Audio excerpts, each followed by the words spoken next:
One of tonight's starting pitchers is calm, cool, collected, and the current Cy Young Award winner. One of tonight's pitchers is not so calm, is definitely not cool under pressure, and currently is a minute-to-minute distraction for the Cubs. Different paths, different styles, but when they are both on the mound, they are both top-notch, tough customers.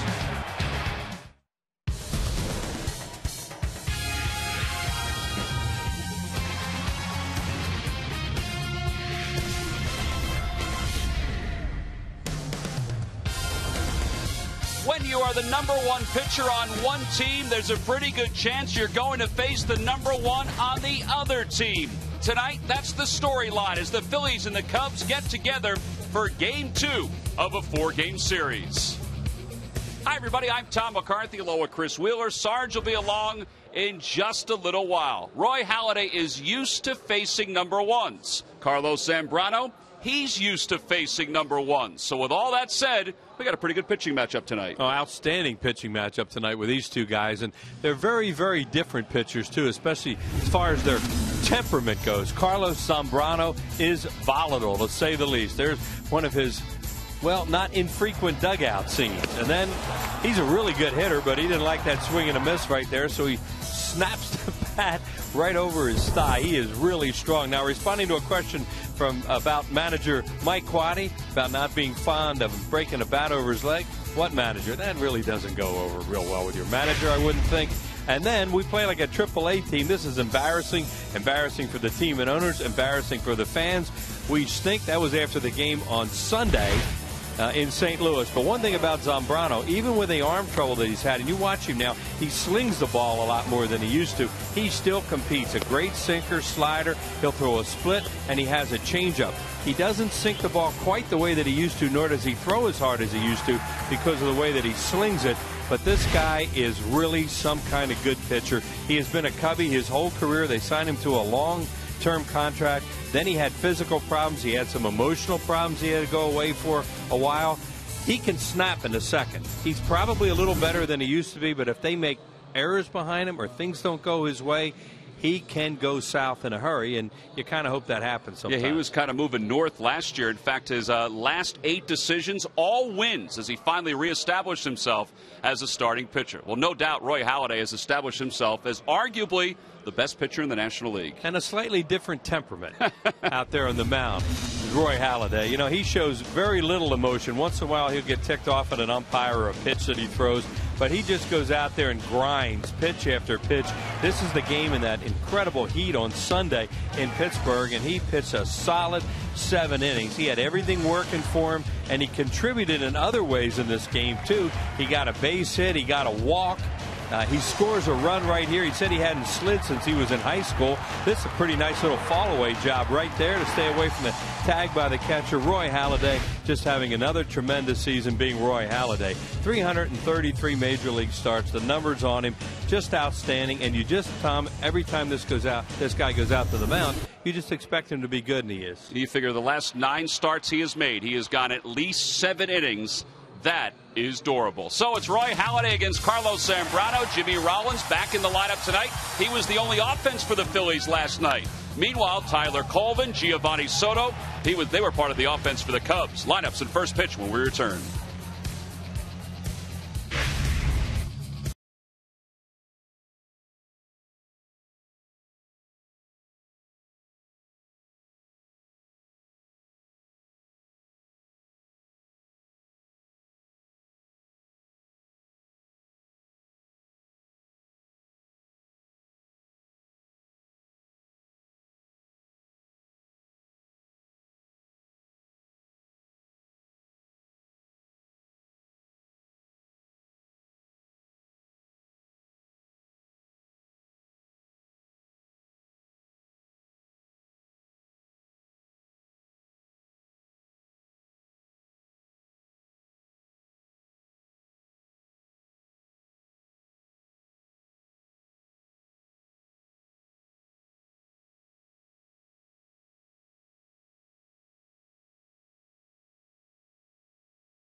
Chicago Cubs.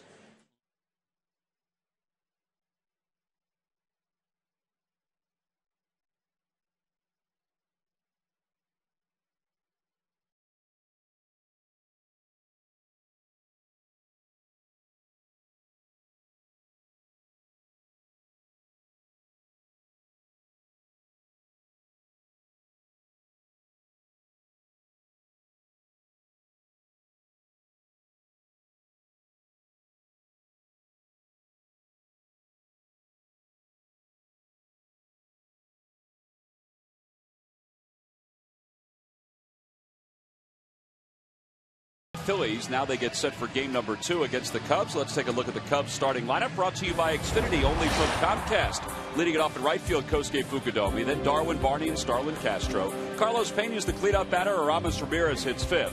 Blake DeWitt, the left fielder, will bat 6th. In the bottom third of Giovanni Soto, Colvin, and Zambrano. They'll face Phillies right-hander Roy Halladay, who is getting set to make his 14th start of the year. Halladay is all ready to go. Facing the Cubs for the 4th time. You see his numbers overall. Tied for the league lead in wins with 8. And the first pitch taken outside, so we're underway. And a strikeout per inning pitch, basically, just one under that. And, you know, he almost would like to pitch some more contact. You see our Southwest Airlines scouting report. He's never beaten the Cubs. Of course, he hasn't faced them that often, but he did beat him in a game last year on a Sunday night game, the final game of that weekend series, 4-game series at Wrigley Field.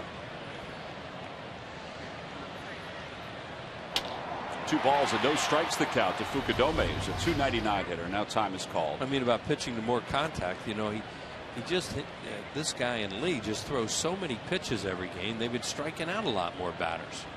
In fact, Halladay and Lee are among the top 5 in strikeouts in the National League. Lee is second to Clayton Kershaw. Halladay is 3rd. And then Cole Hamels is 5th. So 2 balls and 1 strike the count to Fukudome. Another reason why Hamels will throw a lot of pitches in a game. Just off the outside corner, 3-1. Trying to work Fukudome away with sinkers here early in the ball game.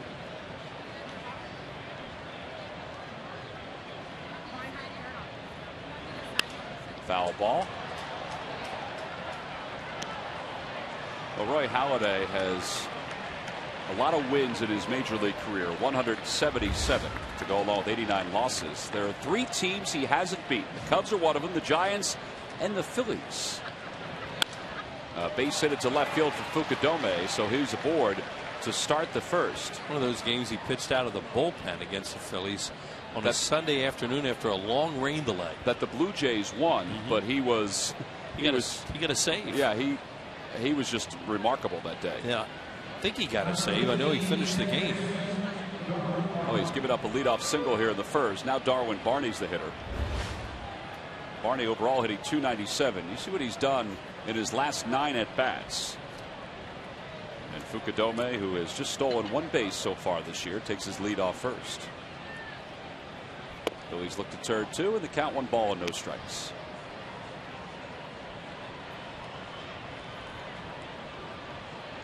Mentioned during the open that Halladay has got at least 7 innings in each of his last 9 starts. Because of that, he leads the league in innings pitched. Fukudome goes, the pitch is fouled away, and it's 1 ball and 1 strike. Well, he does have 1 save in his career, but that was in 1999, so he did not get a save that day. He just finished the game or pitched a few innings after the rain delay. Maybe it was not a save situation. So he probably got a hold. Yeah, got a hold. See Darwin Barney, second only to Danny Espinosa in RBIs among rookies. He's had a good rookie year. Doesn't strike out a whole lot, but the count is 1 ball and 2 strikes. This guy and Castro, the other young player on deck, don't strike out a lot, and they say they don't swing and miss a lot. There's Castro.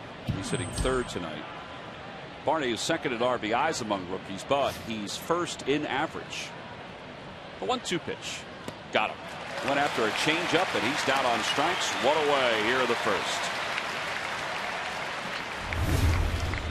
Time now, in case you've been waiting for this, the Nissan Keys to tonight's game. Beautiful night here at Citizens Bank Park. This is really a good pitching matchup tonight. 2 very different guys, but real good stuff, both of them. And you got to shake off that game from last night somehow, because that was just a bad game. Yeah, Charlie Manuel spent most of his pregame discussion talking about last night's game, sort of recanting it. As Starlin Castro is the hitter. Castro pops it up, foul territory. Howard is there, has a beat on it, 2 outs. See, that's the point we were talking about last night. When you don't swing and miss much, it can be a really good thing, and it also can be a negative because you put so many balls in plays that you make weak outs because you get jammed like that. Now, Halladay can jam anybody, but I'm sure if you watch Castro play, he'll just not swing and miss and puts the ball in play weakly a lot of times and will make outs. But, you know, if you had your druthers, I guess you'd rather have guys that make contact. Well, this is a guy that's made contact against Halladay during his career. That's Carlos Pena. The two were in the American League East when Pena was with the Rays, and also he was with the Red Sox. And quickly, 2 outs here at the top of the first. And Roy was feeling for it a little bit with Fukudome, and then he's doing some really good pitches to the next 2 hitters. And foul ball off to the right, and he'll have to get a new bat. It's 0-1. Last night, Pena had a key at bat in the ball game that made it a 1-run game. He also made really the defensive play of the night in extra innings when he scooped the ball over at first. He didn't hang on to the bag, but with Victorino on first and hustling over to third, if the ball had gotten away from Pena, the Phillies would have won the ball game. Yeah, he dove for it and just hit the webbing of his glove, and he knocked it down and controlled it, and they couldn't score and didn't score. Bob Dernier, who's the Cubs first base coach, I was talking to him today about it. He said, that's why when this guy wasn't hitting in April, he said he was still playing remarkable defense over at first. And he said that's why you keep him in the ball game. There's Bobby D. A lot of Phillies guys around the Cubs still. Ivan De Jesus coaching third base. Keith Moreland in the radio booth. Keith Moreland, right. Mike Quaddy, the manager. And a called strike 3 right on the outside corner. 2 strikeouts in the inning for Halladay. So after allowing the leadoff single to Fukudome, boy, does he settle in. Now Carlos Zambrano will go to work when we return.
Their first look this year against Carlos Zambrano. Let's take a look at their lineup. It's brought to you by Xfinity, only from Comcast. Leading it off at shortstop, Jimmy Rollins. Shane Victorino's up to the 2-hole. Chase Utley hits third. Ryan Howard is the cleanup batter. Placido Polanco, the third baseman, bats fifth. Raul Ibanez hits sixth. Dominic Brown's in right field. He'll bat seventh. Carlos Ruiz will bat eighth, and batting ninth and pitching, of course, is Halladay. And they'll face 30-year-old right-hander, and he's just 30. Carlos Zambrano, who's making his 14th start of the year. A very volatile Carlos Zambrano, and there are the numbers on him. He's pitching really well, especially his last 3 starts. His numbers are outstanding.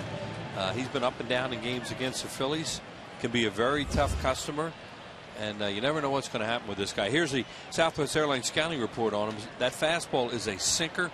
He is emotional and animated, and the guy can really swing the bat. He has 22 lifetime home runs.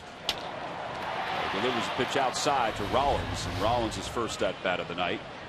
Rollins was 1 for 6 in last night's game. One thing you can't help but notice from him, he pushes the ball a lot more than he used to now. Evidently he uses different release points, but he had some shoulder problems, and he does not have the same delivery that he had at one time. Check swing, slow roller up the first base slide, and it rolls foul. Zambrano just kicked it at the end. It's 2-1. Last year, Zambrano, well, his season was kind of going out of control. He was back and forth between the bullpen and the starting rotation. He was also having a difficult time just keeping himself on the roster. Well, he has 1,497 strikeouts for his career, and last year he split time between the bullpen and the rotation, picking up those strikeouts.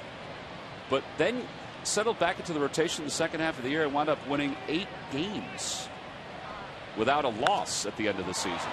Rollins hits one down the line, hooking, foul. Well, watching him now, it's almost like he's reinvented himself after his shoulder injury. As I mentioned, he does not throw anywhere near as hard as he used to, even though he evidently can still get a fastball up into the low 90s. But right now he's in the high 80s with sinking fastballs. The 2-2 pitch to Rollins outside, and it's 3-2. And this guy used to throw rocks up there when he was younger and at the peak of his career, and he would throw a real hard splitter too.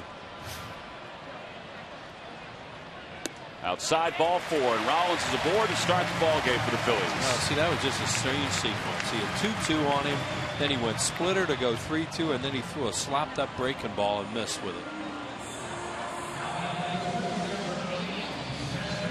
You got the leadoff hitter up there. The count's 2-2, and he had thrown some really good sinkers. You think you're going to throw sinkers, and especially with a 2-2 count. But from what we understand about him, he is even more unpredictable than he used to be. Here's Victorino batting second tonight, and he fouls the first pitch away. It's 0-1. Charlie Manuel decided to move Victorino up to the 2-hole and Polanco down to the 5 spot. He said there were 2 reasons. The first one is he wanted more speed at the top of the order. The second reason is he wanted to split up the lefties as best he can in the middle of the lineup because of the left-handers in the bullpen for the Cubs. Yeah, and he said, talking to him before the game and on his radio show, he said, and let's face it, my left-handed hitters have to do a better job hitting them because we're going to see them, meaning the left-handers. Rollins leads off first.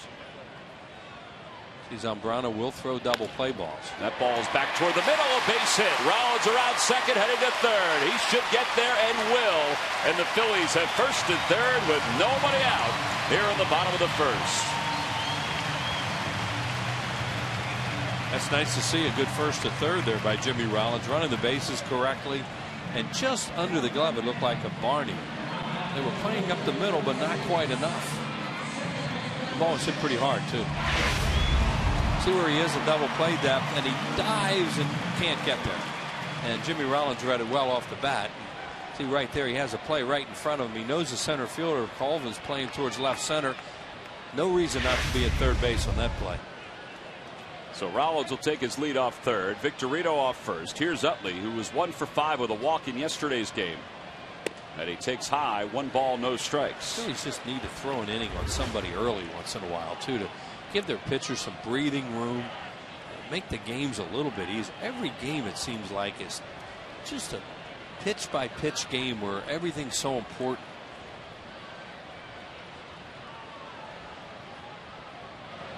Back toward the middle, off the foot of Zambrano. Rollins caught between third and home. Zambrano runs at him, fakes a few times, gets it to Aramis Ramirez. Victorino's getting to third, Utley to second, and Rollins is tagged out. So 1 away, and the Phillies have second and third.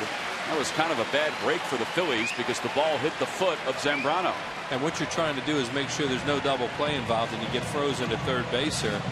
And when Jimmy's trapped in between, he did a tremendous job of staying in the rundown. Because, see, right there he breaks on contact. Now the ball hits Zambrano's foot. Now the Cubs do a very poor job here in the rundown. They way too long. Zambrano's holding it way too long, and as a result, the runners move into second and third. So you exchange a first and third with nobody out for a second and third with 1 out, and that's as good an exchange as you can get on a play like that. So it is 2 runners in scoring position for Ryan Howard. 3 infielders on the right side, and Howard hits it foul up the first base line. No balls and 1 strike.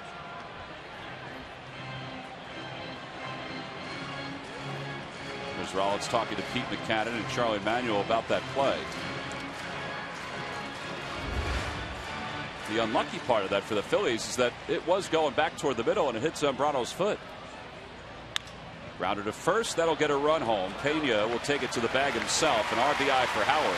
1-0 Phillies. See, that's what Jimmy Rollins produced there by staying in that rundown long enough, and that they didn't execute it properly. Because it probably would have just been first and second with 1 out, and now you would have a second and third with 2 outs. But they have a run on the board and another runner at third with 2 outs. So they did get something out of that. So Victorino scores his 31st run of the year. And that'll bring Placido Polanco to the plate. That RBI, by the way, the 49th for Howard. He's 3rd in the league in RBI.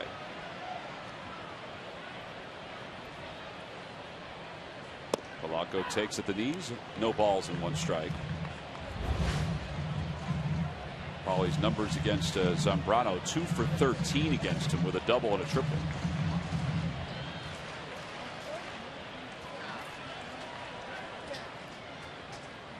Back towards second, and Darwin Barney waits for it and throws out Polanco, on the side is retired. So the Phillies settle for a run here in the bottom of the first. They leave 1 over at third. We go to the second. It's 1-0 Phillies.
Compliments of Scott's. Top of the second. Phillies lead it 1-0. It'll be Aramis Ramirez, Blake DeWitt, and Giovanni Soto against Roy Halladay. Phillies have given Halladay a lead. And a swing and a miss and a cutter. It's 0-1. Likes that cutter early in the game to both sides. Right-handed hitters, left-handed hitters, both sides of the plate. Must be nice to have that many pitches. You can find what you really like. Another one. Threw it again. Yeah, 0-2. You look at the scouting report for Zambrano. He has about 5 or 6 pitches, but can't command them the way Halladay does. And Halladay has, 4 or 5 that he could throw. Yeah. The 0-2. In the air to right field. Dominic Brown heads on back. And he makes the catch. 1 out. They threw it again to him. That not a good pitch that time. Yeah, he probably got a little bit too much of the plate, but got away with it. Ramirez hit it deep to right.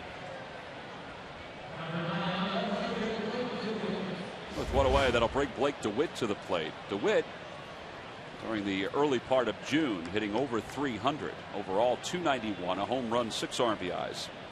He was 0 for 5 with 3 groundouts yesterday.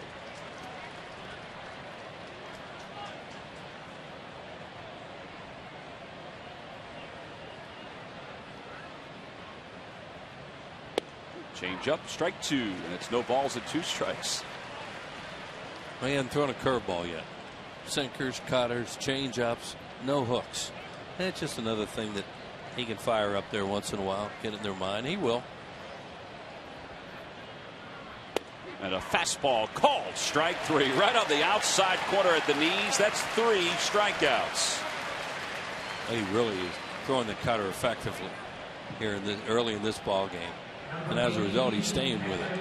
Yeah, different spots on the plate, too. He has good feel, good command, little backdoor action there. The Witt's going, well, that pitch was outside. No, it isn't. Well, 2 away for Giovanni Soto, who takes a cutter outside, 1-0. That's the thing everybody remarks about with Halladay is how late his movement is on his pitches.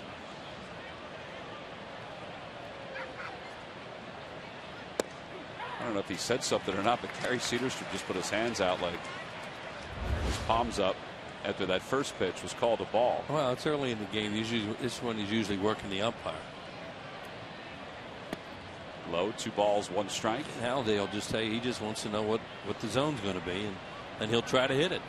Well, the other day he had a conversation with Angel Hernandez, the home plate umpire, that it wasn't heated, but there was certainly an exchange early on. There's a changeup for strike 2. It evidently was a little miscommunication on what was going on. Yeah, Halladay was upset with himself and was talking to himself as he was going off the mound, and Hernandez thought he was talking at him. Took it personal. The 2-2 to Soto. Got him. There's the curve for the first time tonight. 4 strikeouts for Halladay. He gets the side in order here in the second. He's retired 6 in a row since the first inning base hit by Kosuke Fukudome, and he is dealing right now. 1 strikeout after another, including this one to Soto to finish up the top of the second.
Goes through struggles, and every 5th day Roy Halladay is there to make sure the struggles are kept to a minimum. His determined 7-inning performance in Pittsburgh put an end to the Phillies' losing streak and once again showed why he is so valuable. Doc was dazzling again, and it's brought to you by Independence Blue Cross. Now more than ever, we're here for you every step of the way. Bottom of the second here in Philadelphia. Raul Ibanez to lead it off against Carlos Zambrano. It's 1-0 Phillies, and Zambrano misses outside and low. 1 ball and no strikes. Ibanez has hit in 3 in a row. On the homestand, he's 4 for 14. Certainly has swung the bat better over the last 6 weeks than he did the first 4 weeks of the year. See Zambrano throwing a split finger pitch here that says he'll only throw it to left-handed hitters, does not throw it to the right-handed hitters. The Lucky McDonald's Phillies home run jackpot contestant is Deborah Wasilak. What do you think, Wills? Pottstown, PA. Yeah, that was good. Phillies hit a home run in tonight's ball game, and Deborah will win $100. Wasilak. I think it's Wasilak. Second walk issued by Zambrano. Yeah, leadoff walk hurt him in the first inning, and hoping it hurts him here in the second. Here's Dominic Brown. 0 for his last 10. 1 for 14 on the homestand. He's had some good at-bats, though. I mean, there have been a couple of occasions where he's hit the ball hard or he's worked out a walk, and in fact had an RBI a couple of nights ago on a ground ball. Well, they're just trying to play him a lot, give him a lot of at-bats, see what happens. Well, speaking of at-bats, the Marlins, who are really struggling, are hosting the Diamondbacks right now, and Logan Morrison's hit a home run to give the Fish a 2-0 lead. Marlins have lost 8 consecutive games. They've lost their hitting coach. They have a new one. And they're 5 games off the pace in the National League East. Yeah, all of a sudden they've really gone in, and they're losing a lot of one-run games. In the air to right field. That's pretty well hit. Going back is Fukudome. It is gone! Dominic Brown ends his hitless streak with a 2-run home run. And the Phillies, like last night, jump out 3-0.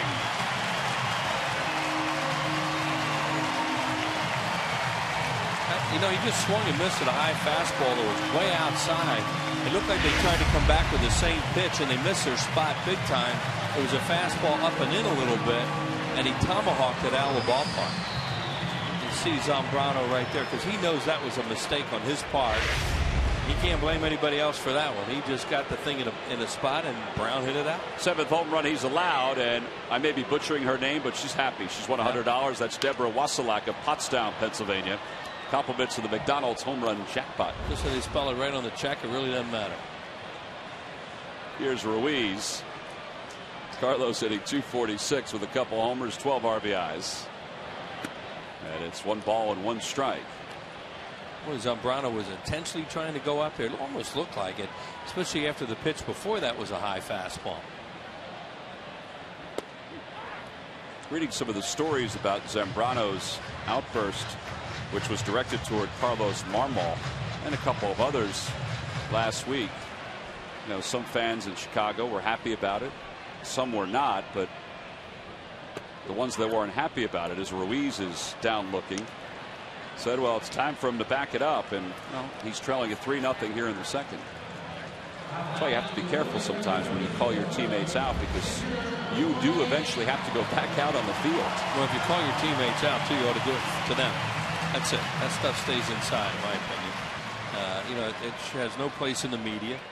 And, you know, this guy obviously is not afraid to talk about to his teammates because he's gotten in fights over the years. You know, physically, he's a very imposing guy. That, you know, that was after the at-bat by Terrio the other day where Marmol got beaten on a slider. Zambrano indicated, well, look, we had Terrio. You know he can't hit a fastball. Why throw him a slider? Marmol's best pitch is a slider. But why would you say that publicly? If you want to say it to your teammate and talk about it, whatever. But you know, that just shows you that he's a loose cannon when you do stuff like that. There's no need for it, no place for it. Well, Giovanni Soto just went out to talk to him as Ray Halladay digs in. Halladay hitting under 100 this year, and he takes low.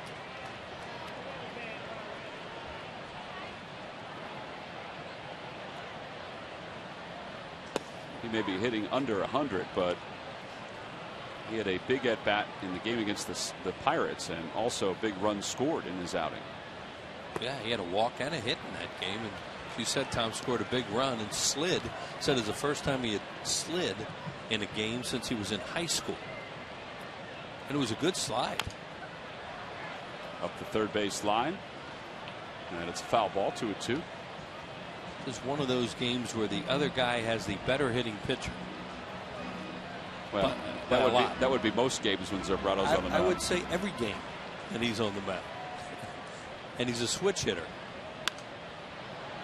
Most people around the Cubs will tell you he's a better right-handed hitter, but he's formidable left also. Well, the Phillies used to have a switch hitter in Vicente Padilla. Right. Some nights he was a switch hitter. Never knew what he was going to do, and I don't know that he did. Rory was leaving. Now that's got Zambrano fried out there because he thought that was a strike, and Halladay was walking away because he thought it was a strike. 3-2 the count. Grounder left side. Castro charges, takes it on the short hop, and throws out Halladay. 2 outs. Hey, every weekday starting at 12:30, feed your hunger for Phillies sports without leaving your desk. On Monday, the Phillies' own director of publicity, the director of fun and games, John Brazier, stops by to talk baseball and Phillies Festival. Take a lunch break with Rhea Hughes tomorrow, or excuse me, Monday, starting at 12:30, only on CSNPhilly.com. 2 outs for Jimmy Rollins. He walked his first time up. A good job by the Phillies so far in this game, converting 2 leadoff walks into runs. Fly ball to short left, and the side is retired. So the Phillies get a couple on the 2-run home run by Brown. They lead it 3-0 as we go to the 3rd.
With the Phillies and the Marlins, it's going to be good all year long. And the next time the Fish are in town is next week. And don't forget, a split day-night doubleheader on Wednesday, June 15th. The 105 game is that rescheduled game from the 16th of April.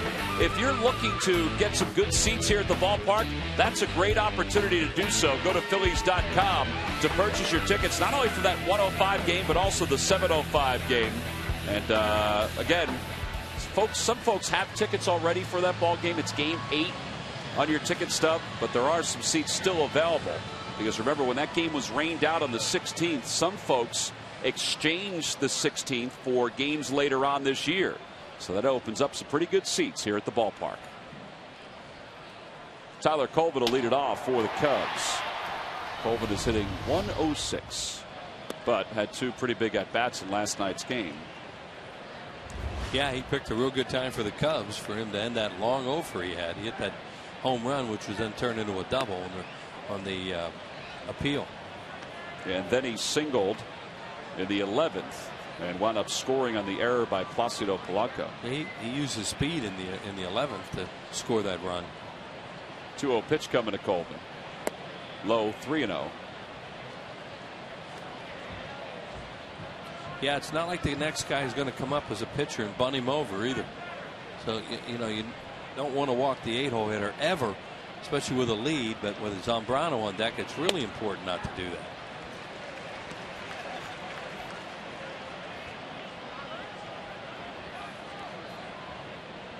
Three and 1 the count to Tyler Colvin. Back toward the middle, off the glove of Halladay. Utley slipped and then bobbled it. And Colvin safe at first. That'll be a base hit, an infield single. Well, it's time now for the Dodge Stuff the Fans trivia question. Log on to Phillies.com. Go to the fans section for all the information. Please submit your answer on the subject line. Wheels, can you name the 2 Padres pitchers that Cub Sarge Matthews hit home runs off during Game 1 of the '84 National League Championship Series? Probably not. Well, the answer will be revealed in the 7th. So after the 7th, you will be able to. I think I know one of them. I think I know who the starter was in that game, but other than that, no. Boy, the wind was blowing out. Remember that day? Rick Sutcliffe hit a home run in that game too, and they really beat up on the Padres. But the Padres had the last laugh in that series. Well, Zambrano squares and takes high 1-0. Do you think that's just a decoy? I don't know. I'm surprised.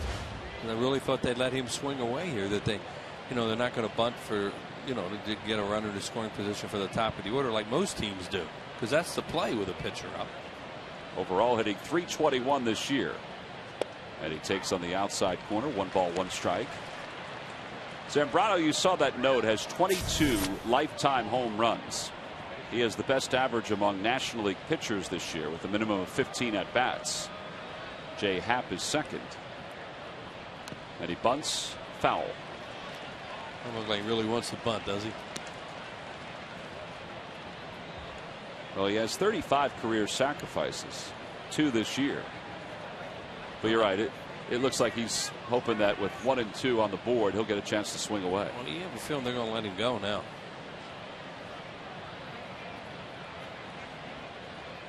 Outside, 2-2. Zambrano's 22 home runs, most among active pitchers in Major League Baseball right now, and it gives you a chance anytime that you see somebody like Zambrano put the 22 home runs up to look at the history of baseball and guys that have hit the most home runs as pitchers. It's pretty neat. It is. It is. Oh. 3-2. See, Zambrano called time there, and he wanted Ivan De Jesus to go through his signs again. Oh, he's hitting away. Fukudome waits on deck.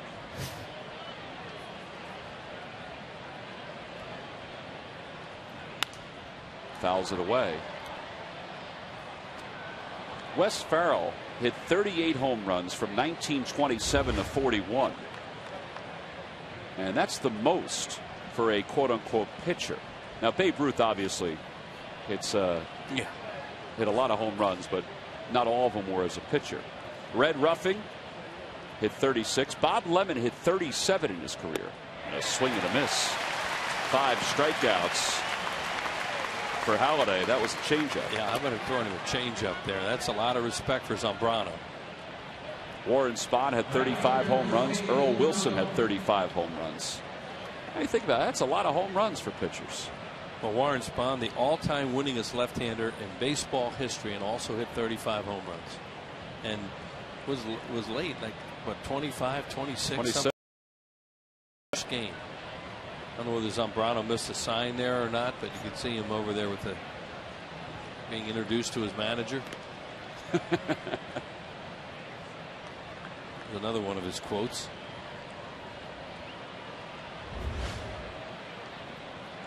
Fukudome singled his first time up, so he's 1 for 1.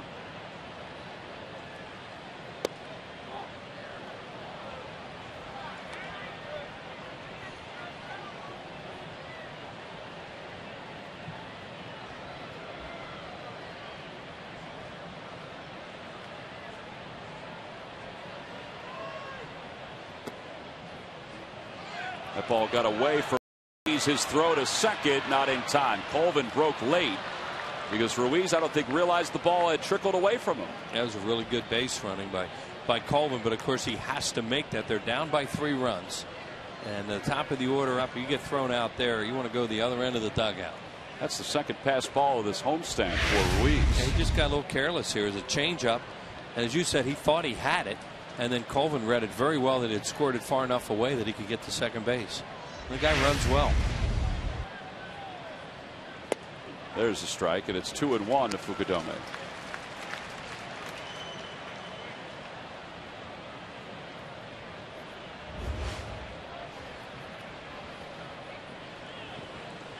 Fukudome only has 6 RBIs, but you see he's the leading hitter with runners in scoring position. Yeah, they've done a good job offensively out of the leadoff spot. They have not done a good job throughout their lineup with runners in scoring position. The team has hit for a pretty good average, but not when it counts. Yeah, the team has hit .233 with runners in scoring position this year, and close to .270 overall. Grounder right side, foul ball past Bob Dernier.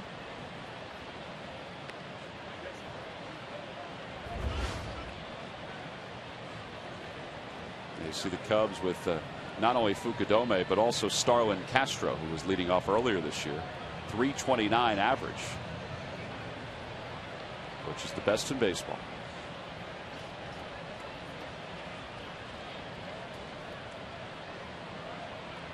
The 2-2 pitch. Back toward the middle. Rollins ranges toward the bag. He got to it. And that'll hold Colvin over third. A base hit for Fukudome. Yeah, they finding some holes in this inning. Utley slipped on the first infield hit, and then that one by Rollins. And all Rollins was trying to do right there was try and hide the ball a little bit deep. Maybe Ivan De Jesus wouldn't see what was going on, but it was too obvious.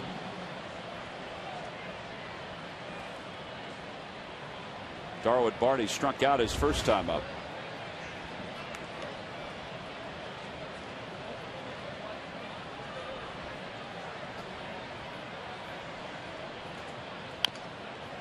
Out in front of a changeup, and he fouled it away. It's 0-1. For Halladay, a lot of times we'll go changeup. Sometimes we're more likely a heavy sinker or that cutter, and try and get a ball on the ground for two.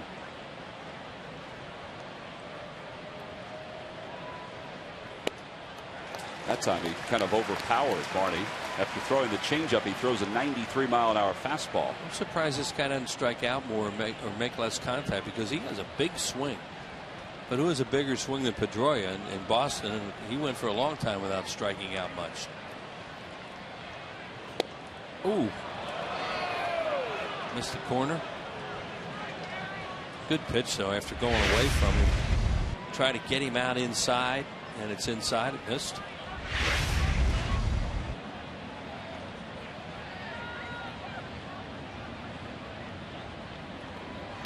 Grounder right or left side. That's foul ball. 3-0 lead for the Phillies here in the third inning, and this has been anything but easy for Halladay. They don't have the pitch count out on the board here tonight, so it's at 47 already with just one out. There you go.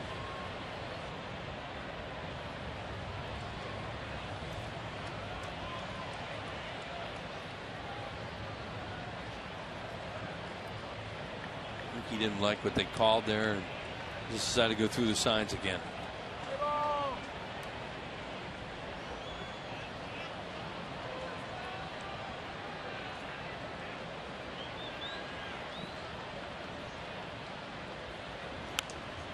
Well, he waited a long time before he whacked that curveball foul, and it remains 1 ball and 2 strikes. Yeah, he's going for the strikeout there. And he'll use a curveball a lot of times for strikeouts. He got one in the first inning, or it was the second inning. He got the curveball strikeout. Yeah, with Giovanni Soto. Right. Runners lead off. Hit hard, and it almost hit Colvin. Foul ball. Colvin does not know how that missed him. You can see the look on his face as he went spinning around. Like, that's got it has me. I'm in foul territory, aren't I? Yeah. Watch this. Now watch his reaction. Like, oh, how did that miss me?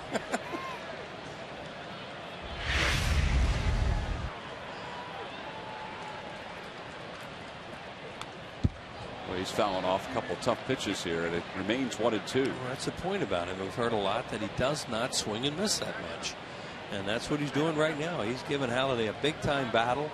They're running up his pitch count early, and that's their plan. Every team against Halladay and Lee is see how high they can get it and how fast they can get it up. Swing and a miss. He got him. Well, he won the battle. It took a few extra pitches, and he's gotten Barney twice tonight. 6 strikeouts for Halladay.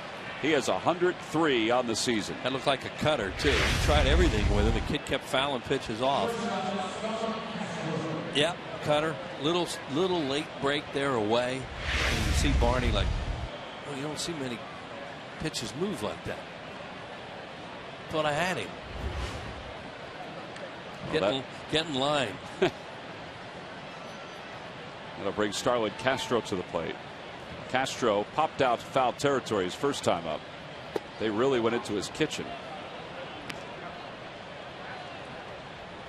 Looked like Ruiz wanted that pitch outside. It went inside. Well, he jammed the first time up. That time he started with a changeup.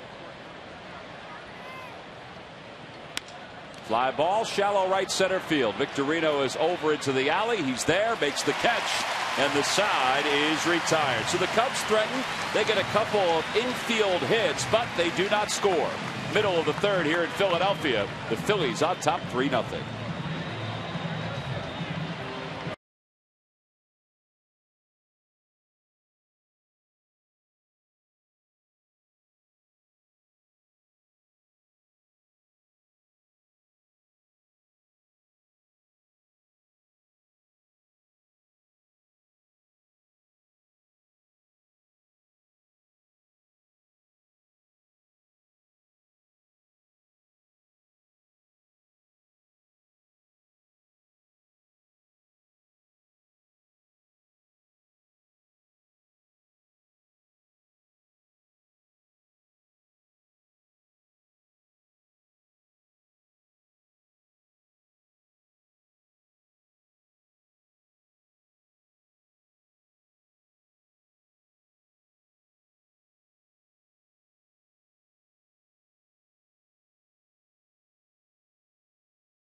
From Comcast, the official HD triple play provider of the Phillies. By Southwest Airlines. Southwest Airlines' new Rapid Rewards. Unlimited reward seats and no blackout dates. And by Chevrolet. See your local Chevy dealer or visit ChevyDealer.com.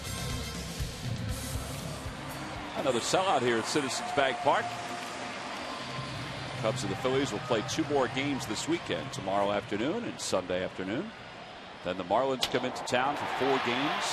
That's after an off day on Monday. As Victorino leads off the third.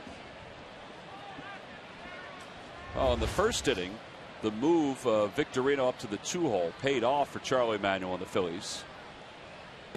Because Rollins walked and then Victorino pulled the ball through the hole on the right side and moved Rollins over to third.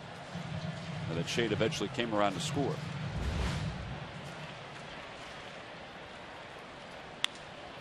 The shortstop, Starlin Castro, bobbles, then picks it up, and he still has time to throw out Victorino. Castro has made 11 errors this year. That time his quick hands and his strong arm bailed him out. Yeah, he didn't panic. And a lot of times you're going to see a guy panic on a fast runner. But right here, the ball is mishandled, hits him on the heel of the glove and also on his bare hand. But nice job, as I said, of not panicking, finding the seams right away and made a strong throw.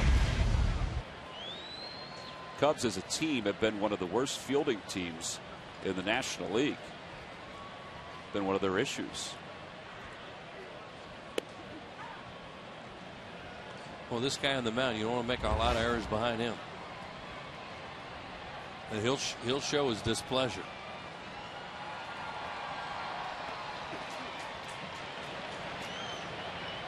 Utley hit one back to the box his first time up. And he takes outside. 1 ball, 1 strike. You know, that's the oddity of the Cubs this year. If you look at their offense, they've scored the same amount of runs as the Phillies. Their batting average for Mike Quaddy's team better than the Phillies. But their defense nowhere near as good as what the Phillies have been for most of this year. And you know, Mike Quaddy has not had the same kind of pitching the Phillies have had.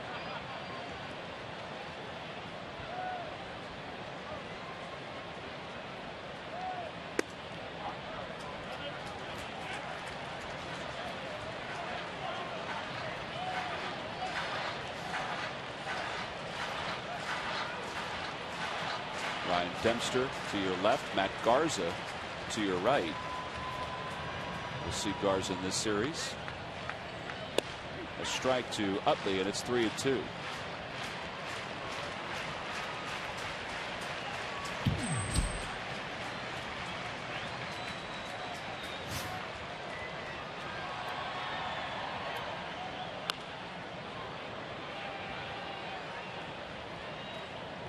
Utley stays alive, and it remains 3 balls and 2 strikes to him.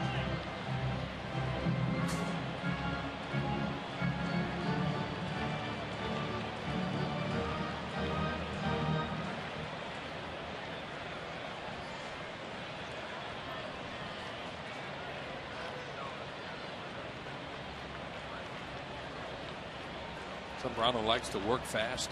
Sometimes not a bad idea to step out, slow him up a little bit. He throws a breaking ball there, and Utley's down on strikes for the second out. That's the second strikeout for Zambrano. 2 away here in the third.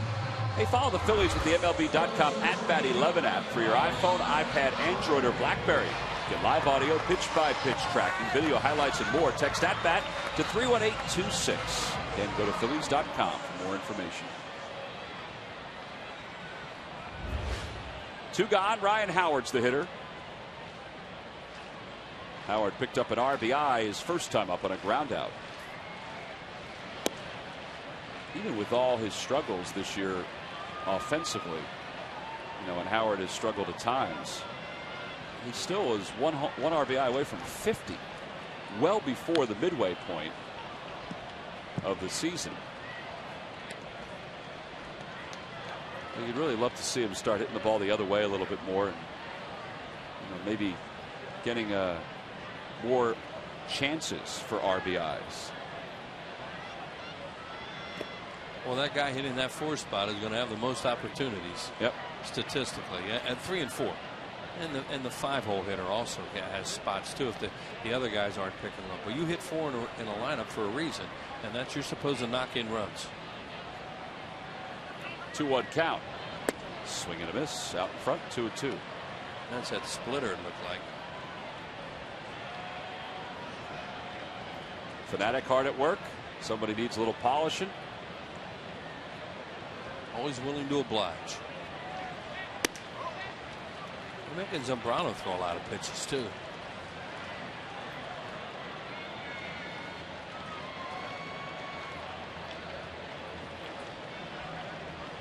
This will be the 49th pitch of the game for Zambrano. He and Halladay about the same. All 4. Howard's aboard with a 2-out walk. Walked at least 1 batter per inning now. And Utley was 3-0 before he came back and got him.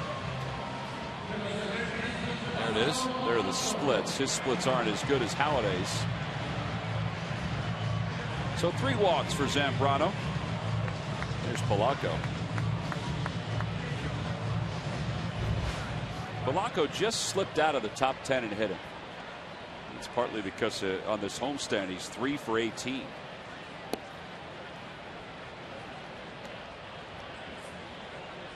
One for 7 in the series against the Cubs.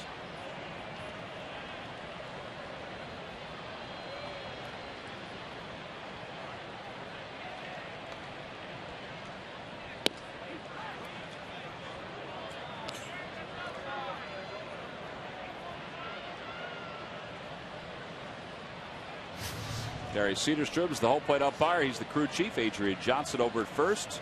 Philadelphia native Alan Porter's at second, and Fielding Culberth's at third. It's quite a mask. Down the right field line, out of play.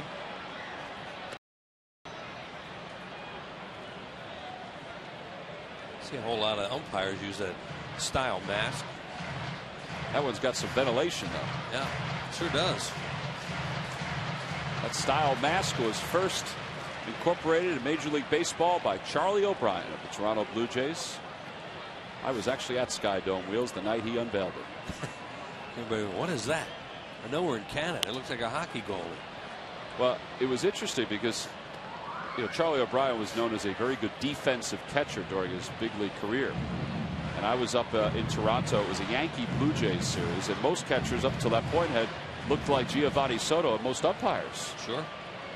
But Charlie O'Brien unveiled this mask which had all these different funky logos on it.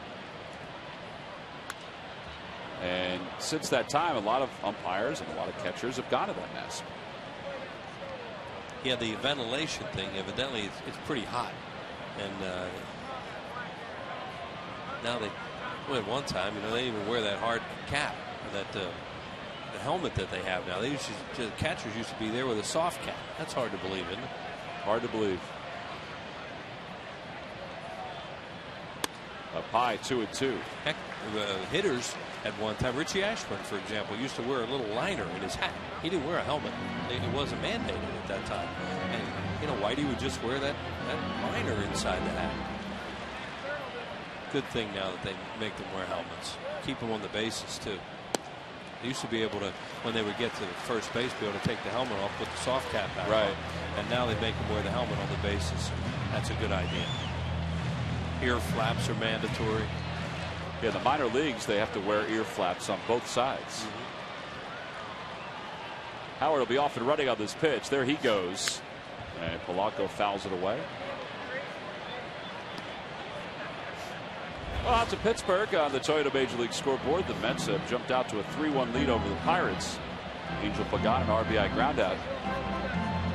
Oh, honestly, watching some of the National League games the last few nights, Mets have jumped out to some leads in their games. They finally held on to a lead last night. Yeah, they're one of the few teams scoring runs in the division. Florida and Atlanta weren't scoring much. Ball 4, Polanco's aboard. Second straight walk for Zambrano, 4th overall. And it'll bring Raul Ibanez to the plate.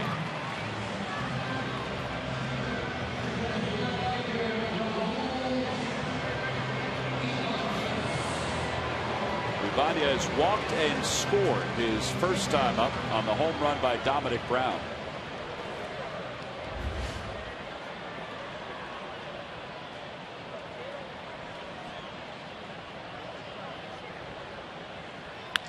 To center field. Colvin froze. Now he goes back and makes the over-the-shoulder grab. And the side is retired. Boy, did he misjudge that, but he's athletic enough to recover. Phillies lead 2. We go to the 4th.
Wanted prices you'll love, like Avery shipping labels that never jam or smudge.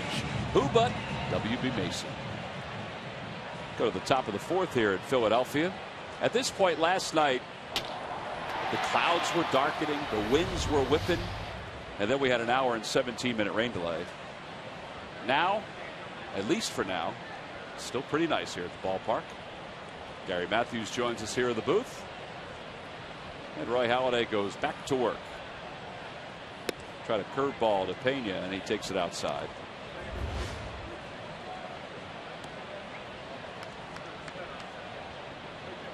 Pena struck out in the first.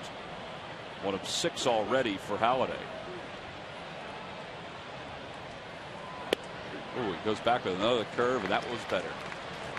Pena always looks for that fastball. That's why he gets jammed quite a bit on the fastball that are inside. He always feels he can catch up with them.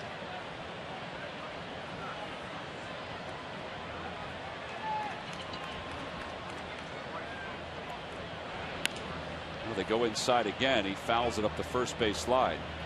It's 1 ball and 2 strikes. Does it leave him vulnerable to the outside part of the plate? Well, he can cover the outside part of the plate. No, but what he does is he looks fastball the majority of the time. So that's why Doc puts it a little bit backwards where he's going to slow him up with that breaking ball. And they usually come in hard. It's like this would be a breaking ball. Hit on the ground right side. Utley was shaded toward the hole and still manages to throw out Pena. Pena 1 away here in the 4th. Well, it's been a busy day here at the ballpark. I was out earlier with the Fanatic, the Be a Fanatic About Reading program in Center City, which was outstanding. We'll talk about that in a little bit. Sarge was busy basically feeding the press box tonight, along with the good folks in our lunchroom. You had a pig roast today. Yeah, we brought in a pig today, about 103 pounds. Had baked beans, broccoli rabe, and some pasta. Ramos Ramirez hits one toward right center. Victorino on the run. He gets there, makes the catch on the sinking liner. 2 away. Well, when I say that you fed almost everybody, I mean, you fed almost everybody. Well, they were just sandwiches.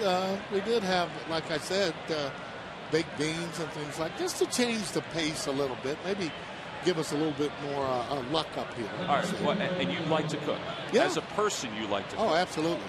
Absolutely.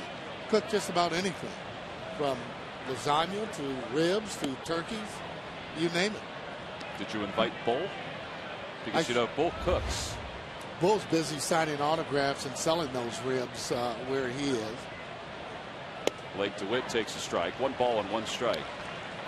Well, I was here early when the pig arrived, along with you and Bob Dernier, and it was very tasty, I have to say. I didn't have any of your baked beans, though. I apologize for that. I know you spent some time, making those baked beans. Yeah. Well, got to tell you though, if you were late, wake up, Bobby D. If you were late, you wouldn't have had very much there. I mean, this is all, for the camera guys and a lot of the workers that are in here. Just a little bit different pace, and they work definitely hard every day. Talked to Ruben Amaro Jr. He said he could actually smell it all over the kitchen and the press area. And I didn't know if he meant it smelled good or bad. Grounder first base side under the glove of Howard down the right field line, and DeWitt is going to get at least 2 out of this. Dominic Brown having a little trouble getting to that ball, and DeWitt's going to get 3. Now that's kind of surprising. Second triple of the year for Blake DeWitt. Yeah, took a bad angle on the ball as it got by that first base there. You want to maybe go out a little further so when it kicks off of that wall there, you'll be able to corral that ball. Just gets by Ryan Howard as he dives. Now watch how this kicks. Gonna kick again now. And that one kicked hard. That's where he ended up messing up. But the way that ball kicked, I don't know if he could have done anything about it. Yep. DeWitt runs very well. Here's Soto. Takes it inside 1-0. Yeah, that replay tells a much different story than what we saw initially as the ball was lost in the corner. It hugged that just under that padding and initially went right under the glove of Ryan Howard.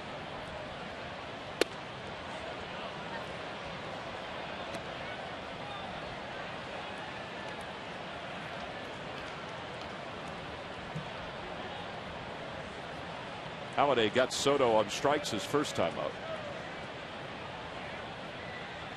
Here comes the 2-0 pitch. Popped up. Shallow center. Playable for Utley. Victorino's coming as well. Victorino makes the call. That's the right play. And the side is retired. So a 2-out triple, and DeWitt is left at third. We go to the bottom of the 4th, and Dominic Brown will lead it off.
Independence Visitors Center.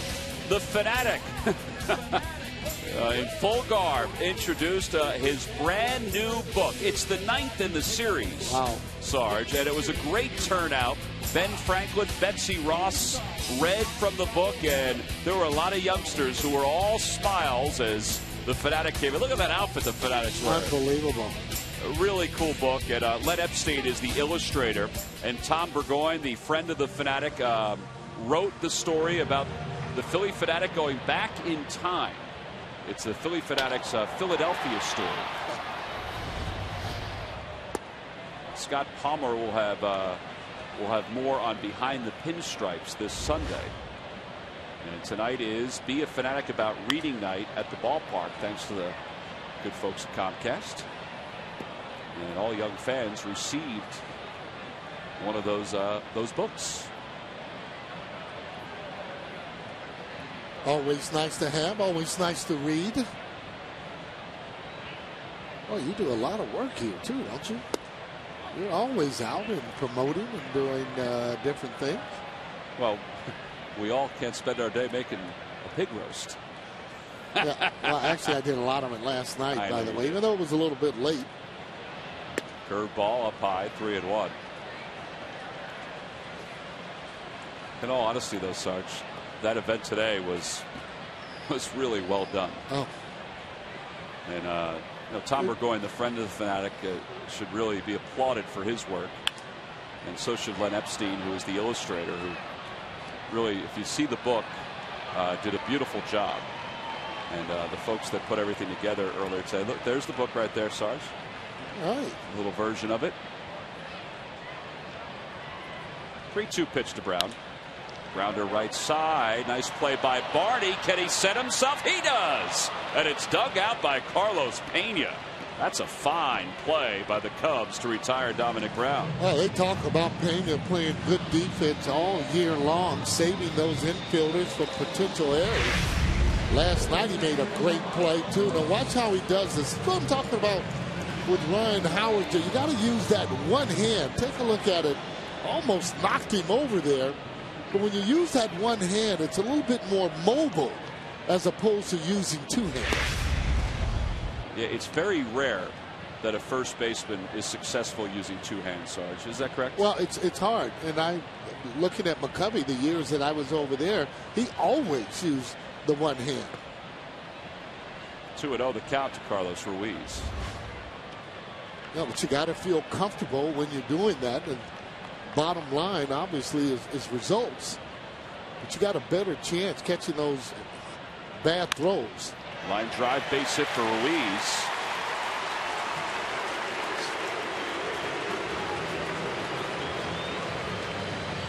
Phillies baseball is brought to you by W.B. Mason. Who but W.B. Mason for amazingly low office product prices? By Dodge. Visit Dodge.com or your local dealer today. And by Thomas Jefferson University Hospitals. Call 1-800-JEFF-NOW. Halladay up there to try to sacrifice Ruiz into scoring position. Takes low, 1-0.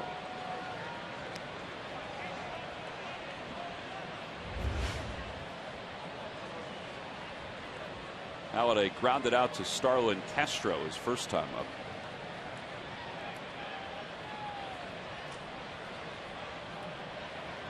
Bunts toward first. That's the right play. Pena will tag him out. And the sacrifice is successful. 3 unassisted. Oh, we mentioned this last night a couple different times. Online voting is open for the 2011 All-Star Game in Phoenix. Help send your favorite Philly to this year's All-Star Game by voting up to 25 times at Phillies.com. Visit Phillies.com and cast your ballot for your 2011 All-Stars. Vote early, vote often. Vote today at Phillies.com.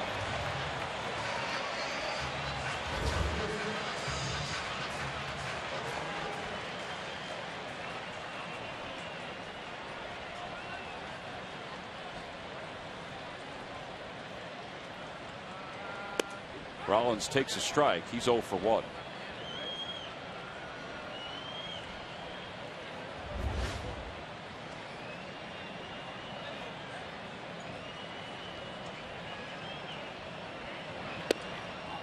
1 ball and 1 strike.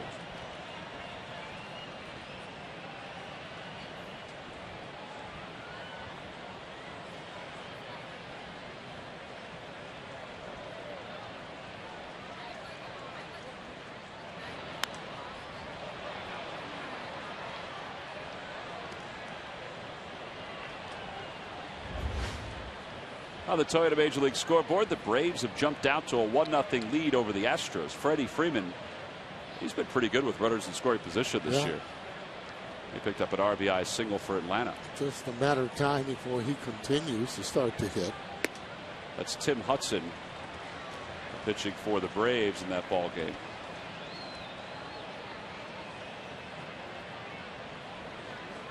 Wandy Rodriguez on the hill for the Stros.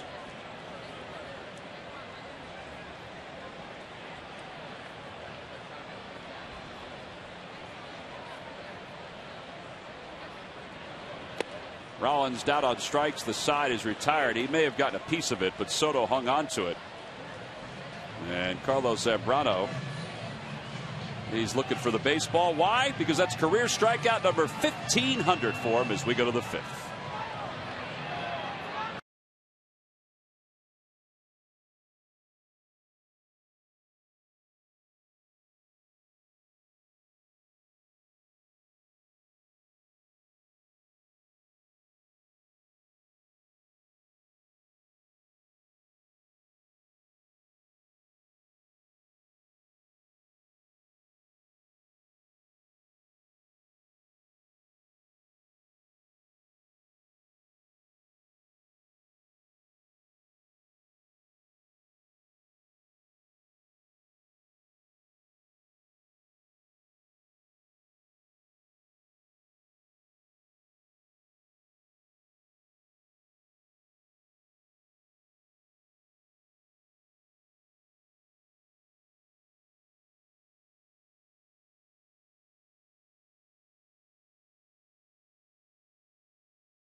Best seat in the house for the annual Phillies Festival to benefit ALS at 7. Phillies Clubhouse is live from the festival, showing your festivities on the field, plus special Phillies guests. Don't miss Phillies Festival. Fun. Monday night at 7 right here on Comcast Sports. Tyler Colvin leads it off here in the 5th. And he takes a strike at the knees.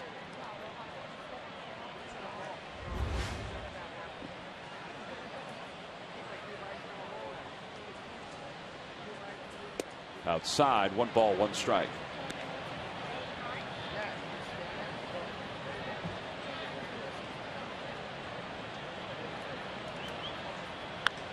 That was a breaking ball. Lifted in the air down the right field line. Dominic Brown is there to make the catch. 1 retired here in the 5th, and here comes Zambrano. Now, very hittable pitch there. Breaking ball, as you mentioned, up in the zone. Cohen having a tough time this year getting started. That's good. Sure it is. Let him get started after this weekend. I agree. He had 20 home runs last year. For a rookie, that's pretty good. Halladay may have just broken Zambrano's bat. Sitting there thinking, all right, you want to be a hitter? Let me show you what I do to hitters. Yeah.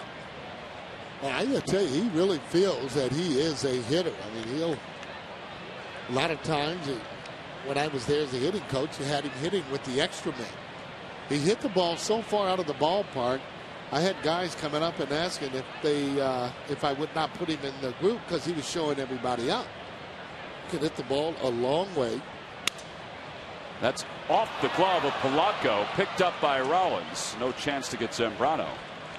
I would think that's going to be a base hit. Yeah, it's a hit. Now, he was so good as a pitcher, nobody ever gave thought for him to go play a position, right? Oh, no. And again, I mean, he does. He loves pitching as he breaks his bat. But he loves to hit. Switch hitter. Did he have to prove himself as a switch hitter before the Cubs let him be a switch hitter? I mean, the guy's so big, he says he's going to switch hit. You say, okay. But he's a good athlete. I mean, the guy can box. He's a real good soccer player. Real good soccer player. Studies the game, plays it. Low to Fukudome, and it's 2-0. Now, he doesn't look like he's built to be a soccer player. I know. Doesn't look like he's built to really be a hitter. He's just a good athlete. I would deem him more a hitter than soccer player, though. I thought it was that way, too, until you see him kicking the ball around and maneuvering it the way that really the professionals do. That evens the count up at 2-2 to Fukudome. How about a golf ball? Can he hit a golf ball? Never seen him play any golf. No, he carries the boxing gloves that he has right in his locker. Good way to get into shape. Swing and a miss, a cutter, and Fukudome down on strikes. 7th strikeout for Halladay. 2 gone here in the 5th.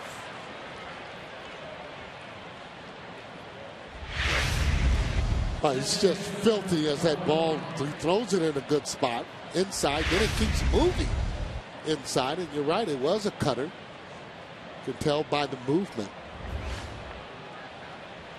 With 2 outs, here's Barney. Barney fouls the first pitch away. Halladay's got him twice tonight, swinging on strikes.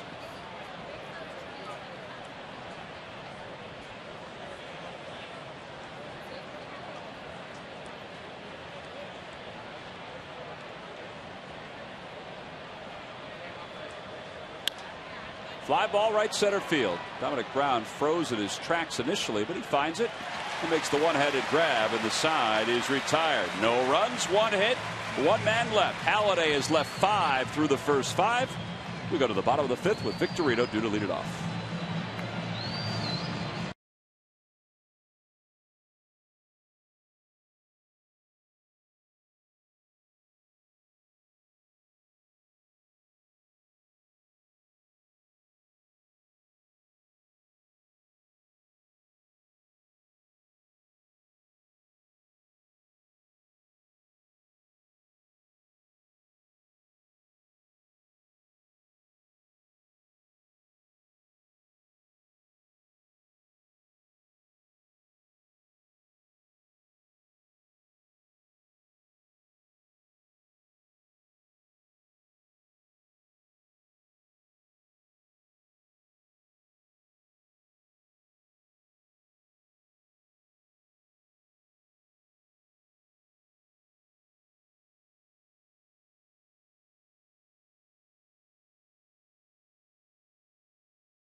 Of Philadelphia is this Monday, June 13th. Autograph and photo booths are sold out, but tickets for the live and silent auction are still available. Live auction items include unique experiences and memorabilia, including a Ruiz and Halladay autographed game-used baseball from the 2010 National League Division Series no-hitter. Order festival auction tickets at 215-463-1000 or go to Phillies.com/Phillies Festival for more information. We go to the bottom of the fifth. Sarge, you'll be in an autograph booth if you want to yep. come over and get anything. You and L.A. will both be doing Larry Anderson and myself. Victorino 1 for 2. Takes inside and low. 1 ball, no strikes. Well, one good thing, though, with Larry telling all those jokes, time will go by fast. For who? Well, for both of us. 2-0 the count. Victorino 1 for 2. Singled and scored in the first. Grounded to short in the third. So Brown used to throw that ball upwards of 94 to about 96. Little looper to left, and Victorino's aboard for his second hit. Takes a big turn around first. I like that, boy. I like the fact that he was hustling from the get-go, and if Blake DeWitt had bobbled it even for a moment, he would have gone to second. That's a real good point there. That's why you run hard, especially when you hit the ball in the outfield. You're running that ball and you're going around that bag hard. You can get to the other bag. Now, he takes off right away. Even though he's looking at it, he's got him right in the sights of him. Then he breaks it down and goes back. Well, if you start running later than that, you're not going to be able to make it if he bobbles it. That's why you want to make sure you're hustling all the time. Utley's 0 for 2. Fielder's choice his first time up. Struck out his last time to the plate. And he takes strike 1.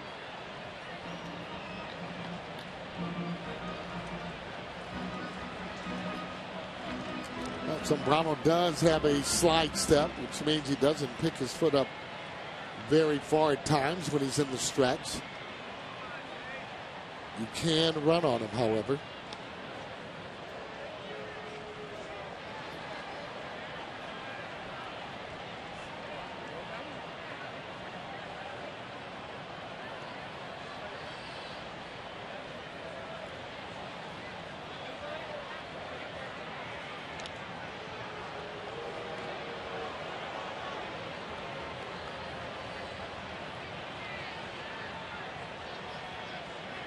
Victorino has stolen 9 bases this year. He's been caught just 1 time. A lot of times they keep throwing over because they want to throw a breaking ball. They want you to stay closer to the bag. Utley fouls away the pitch, and it's 0-2. It's probably a pretty good chance he's going to get a breaking ball here. Yeah, he's a pretty smart pitcher at times too. And with Victorino, you want to be able to go on that breaking ball or anything that might be off speed.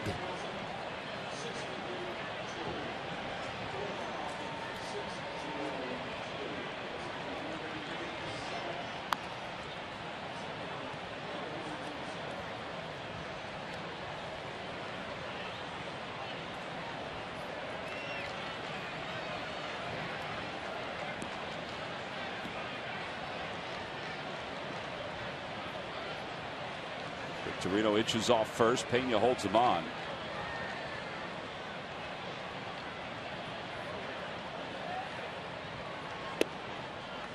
Well, he went back with a fastball. A fastball that used to be in the mid-90s, even the high 90s at times for Zambrano. Now it's, I guess the fastest one we've seen tonight is 93. Right, and I saw that one time, and he's not that type of pitcher now. He's got a lot of innings that he's thrown over the years. He's just not going to consistently be up there anymore. Little looper over the glove of Castro into left field. Victorino strolls into second. A base hit for Utley, his first hit of the night. Now the first 2 are on here in the 5th. And the Phillies have something brewing with Ryan Howard coming up. That's good hitting by Chase Utley as he almost one-hands the ball into left field. And I say it's good hitting. He had 2 strikes on him. He struck him out on a slider the last time, just trying to protect the plate. Puts that ball in play. See how he kind of just one-hands it and hits the ball the other way? He try and pull that ball, you miss it, or you're going to get a ground ball. Howard has an RBI tonight on a ground out. He's also walked. Takes outside. If I told you that Howard's last opposite field hit was a home run on May 10th, what would you think? I would say you're absolutely right. The only reason I know because Scott Fransky, we were all talking about it, and I just couldn't believe it. One of the reasons his average is so low, he is not hitting a lot of balls to left field. And to be a complete hitter, you have to be able to use that. Now, obviously, there's exception to the rule. Ted Williams was a pull hitter, but look at the eye, the strike zone that Ted Williams had when he played. So you agree that Ryan really needs to go the other way a little more if he can. I mean, see 11 hits the opposite way, 16 to center. The bulk of his hits, that's not surprising to right, or 29. No, and I say that because you're not always going to get those pitches inside or middle to be able to hit. You'll get soft pitches away.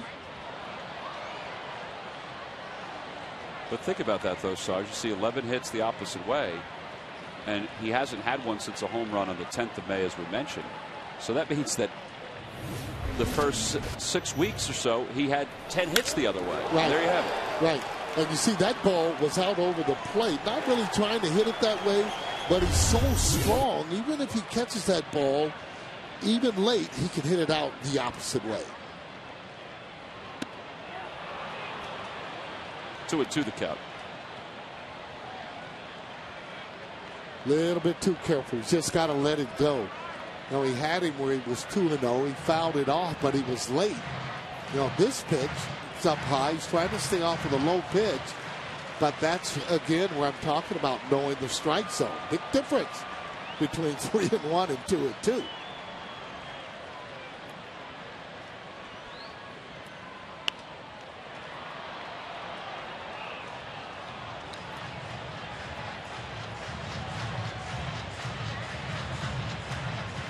Let's grab that gentleman. Uh-oh. Is he wearing a 34? Oh, I didn't see that. I think he might be. Act like you're surprised here. No? Outside, 3-2. I mean, I see a lot of 34s all over the ballpark. I mean, I think Roy Halladay and I are doing a great job at saying all beautiful. Oh, boy.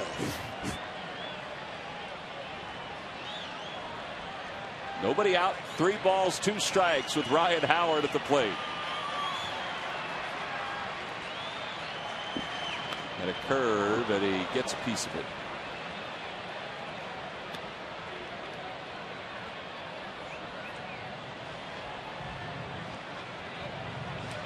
Seven full counts tonight for Zambrano. 8 3-ball counts overall. Victorino Utley showed no signs of taking off from second and first.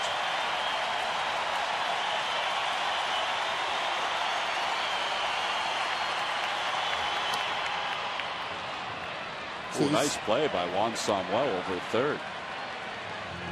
Yeah, not a nice swing, however, by Ryan Howard. That was a split. You know, you got to recognize, though, when that ball's in a certain area, that it's only going to continue to get worse.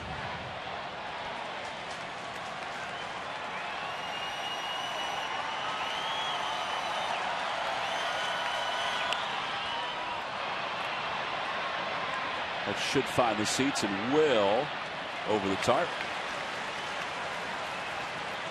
Good. That's the other reason, too, Tom. A lot of times, Charlie Manuel, manager, don't want to send the runners just because other strikeouts. You don't want to strike out and throw them out. No, here's a situation here where if you can get a base hit, should get an RBI and get runners on first and third. Now, see exactly where he's framing it. Now, look where the glove is. Look where the catcher's glove is. Now, see, that's a very hittable pitch as it comes back. Little bit late. And a called strike 3. Snuck a breaking ball right on the outside part of the plate. Fourth strikeout for Zambrano on the 10th pitch of the at-bat. All set up on that fastball inside, and just the nerve of him to be able to backdoor breaking ball. Take a look at it as it comes in. See if it's a strike. I don't know. Well, I don't know on that. You're always given an indication when you see if the catcher moves the glove or not. And Soto did move the glove. Yeah, not only that, I thought it was on the other side of that shin guard there on the outside. Zambrano getting the call. Polanco takes low, 1-0 the count. He's 0 for 1. Grounded to second his first time up. Walked his last time to the plate. Each team with 5 hits, but the Phillies, one of their hits, a 2-run home run by Dominic Brown.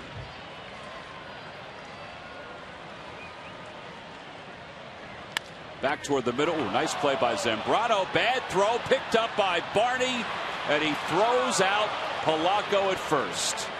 That was a pretty nifty double play for a team that's really struggled defensively this year. 1-4-3 on the double play, and the side is retired. No runs, 2 hits, 1 man left, and it's pretty good defense by the Cubs.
Some runs, but they were unable to do so. And the Fanatic in between innings, well, he was kind of initiating Alan Porter. Now, Alan Porter grew up in Philadelphia, or just outside of Philadelphia, so he obviously is very familiar with the Fanatic. And, well, he probably thought about this, you know, as he was growing up, maybe dancing with the Fanatic one day. Yeah, he said, who, me?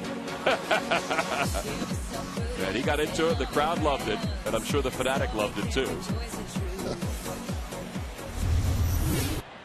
And he's still smiling out there.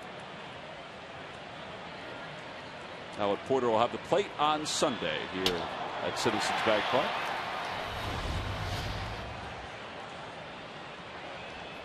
No time is called. Well, here's that play that ended the last inning. Sarge, walk us through it. Yeah, well, Zambrano catches the ball, doesn't know who he's going to go through, so guess what? He just throws it close to the bag. Ends up turning the double play. Very athletic play. Now, did he not know who was covering? Well, or usually you're supposed to say, hey, I got it, or you got it. I'm going to throw to this person.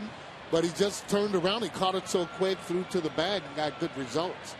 You should know, absolutely. Starwood Castro leads it off. He's 0 for 2.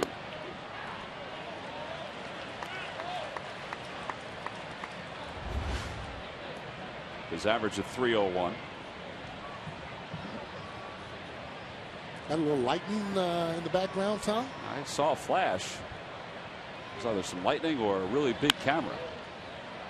0-2 the count to Castro. As Castro only has 1 home run here so far this year. He's going to be a player that's going to hit a lot more home runs than you see there. Young player, learning how to hit. And again, he's not doing a bad job so far this year. Hits that one hard through the middle, a base hit. And for the 3rd time tonight, the Cubs get the leadoff batter aboard. Well, Roy Halladay so far tonight has retired the Cubs in order just once. That was back in the second. Every time the Phillies do that to the opposing team, Comcast will make a contribution to Phillies charities.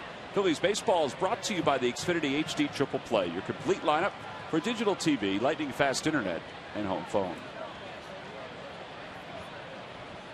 You know, sometimes we talk about, you know, a guy throws too many strikes, and fans will say, well, what do you mean by that? Well, 0-2 count right there on Castro. That's too good of a pitch to throw to a third hitter.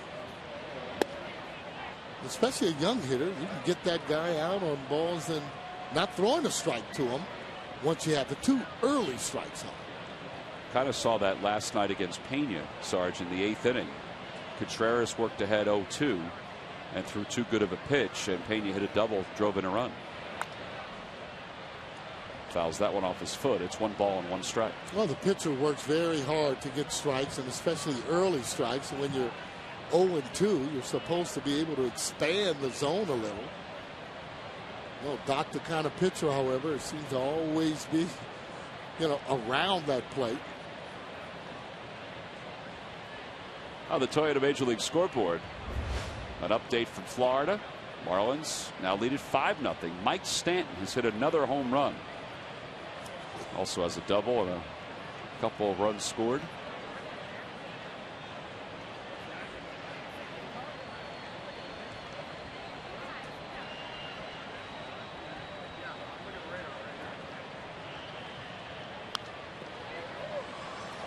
One and 2 the count.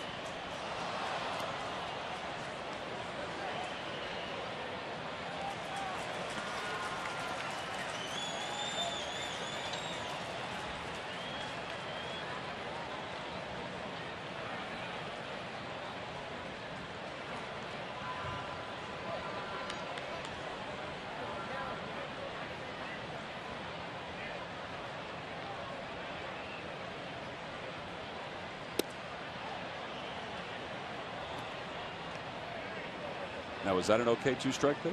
Yeah, he's trying to hit the corner on that, but a different type of hitter, and he knows that he just doesn't want to pump those fastballs to Pena. He's actually, I'm sure, pitched against him a few times before when he was with Toronto. And rolled over on 1 to second. Utley has it, flips quickly to Rollins for 1. That's all they'll get. But a good play to get the lead runner. That is the 61st at bat for Pena against Halladay. So you're right, they have seen it before. Yeah, a little bit more familiar with him, and he knows that Pena does have good power, so he's a little more careful to him.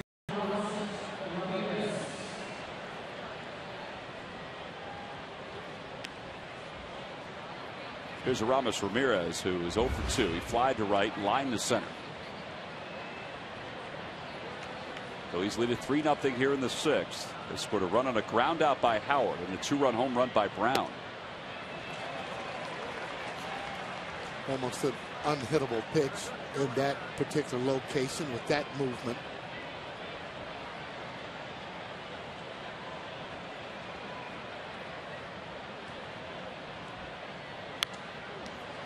Worked it away again, and he fouled it away. It's 0-2.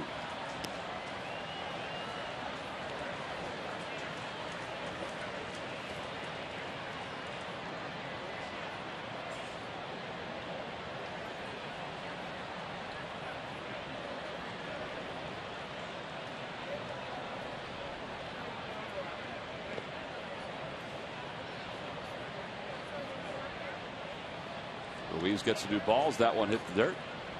1-2 the count. Ramirez 6 times in the last 10 years has recorded 100 RBIs or more. On the hand, slowly hit left side. Polanco to second for 1. That's all they'll get. Content with that. And there are 2 away. Well, we talk about knowing what you're going to do with the ball before you get it. He knew Pena was a slow runner, so he had time, even though that ball was not hit very well.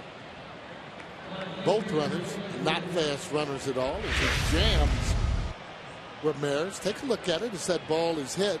Now he knows he has time to get it. Just makes a nice little Easy toss. Utley not even thinking about a double play just because the ball hit that softly. Blake DeWitt takes high, 1-0. To me, Sarge, that's one of the great things about Halladay is the way he's able to break the bat of the opposing hitters, or at least get it in to the point where it's not a smooth swing. They don't barrel it up. You know, there's a skill to that, to be able to miss the middle of the bat. Well, he keeps the hitters off balance. He's setting the hitters up with each and every pitch that he throws. You know, when he throws a particular pitch, he's already thinking about that next pitch, if he hasn't gotten him out, on what he wants to throw. Toward first, a fair ball. Easy play for Howard. Just backs up 1/2 step to the bag, and the side is retired. No runs, 1 hit. 1 man left. 6 left through 6 for the Cubs. We go to the bottom of the 6th here in Philadelphia.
By Southwest Airlines. Southwest Airlines do Rapid Rewards, unlimited reward seats, and no blackout dates. And by AT&T, the nation's fastest mobile broadband network. Last of the 6th, Phillies up 3-0. Phillies led it 3-0 last night. Cubs tied it in the 9th and wound up winning it in extra innings. Yeah, that's why you don't want to stay close to clubs like this. I have to admit, after the ball game, listening to Charlie Manuel's press conference, there have only been a couple of occasions, and really there have been a couple of occasions this year where I don't think he had words to describe what he saw. Well, the way it happened, I mean, it happened so quick, and you know, to score that winning run on an error doesn't make him feel good when you take pride. There's a base hit for Ibanez. He pulls it down the right field line. He's going to get at least 2 out of that. Fukudome will get it into the cutoff man. It's a leadoff double for Ibanez. That's his 13th double of the year. Nice way to start the 6th.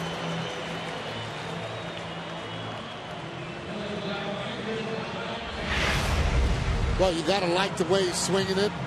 Foot down as he smokes this ball down the right field line there, just out of the reach of the first baseman. That goes all the way down in the corner, and he is safe at second base. That's safe and secure with New York Life. Runner at second, Dominic Brown, the hitter. Dominic is 1 for 2. Hit a home run his first time up, a 2-run shot, his second of the year. 100 pitches now for Zambrano with nobody out here in the 6th.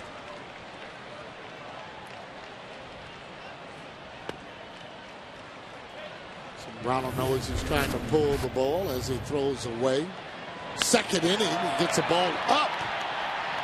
Brown knowing that it was out of there as he slowed it down.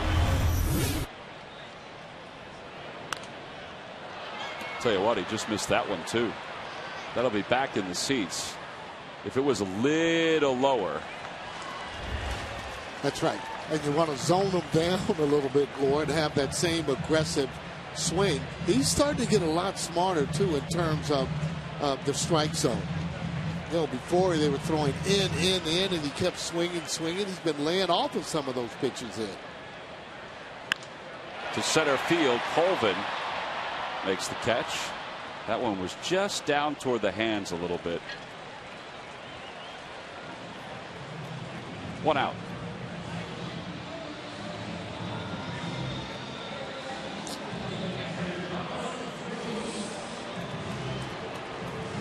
Here's Carlos Ruiz, who's 1 for 2. Boy, leadoff double. Bottom of the order due up now.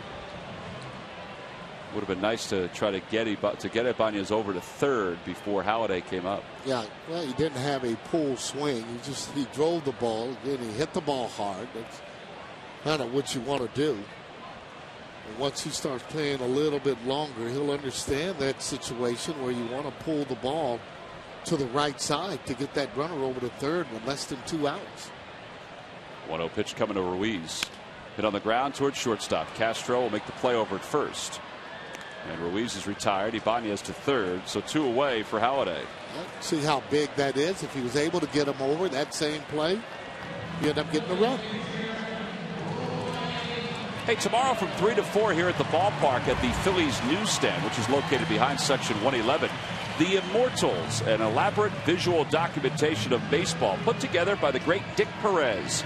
Over 550 pages featuring over 1,400 original works of art highlighting the greatest players in the game.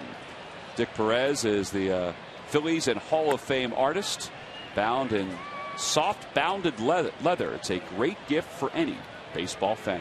Different spots around the ballpark. There are different paintings put together by Dick Perez. And some pretty impressive stuff. Yep.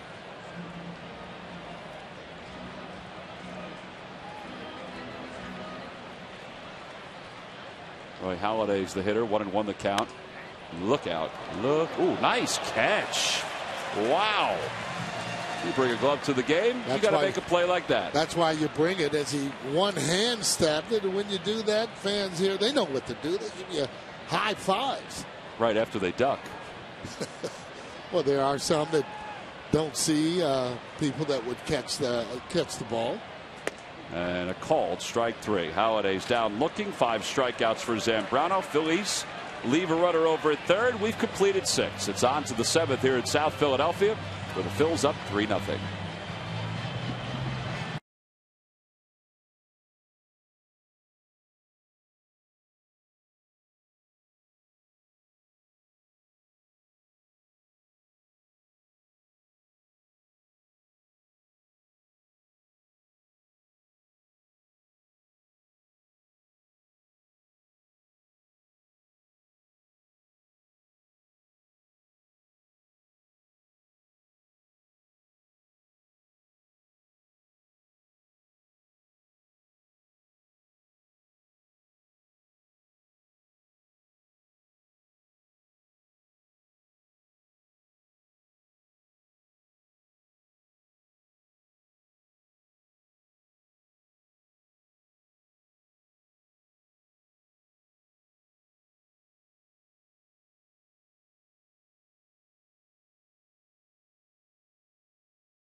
Well, time now for the Verizon Wireless game summary. That's a familiar run total for the Phils right now.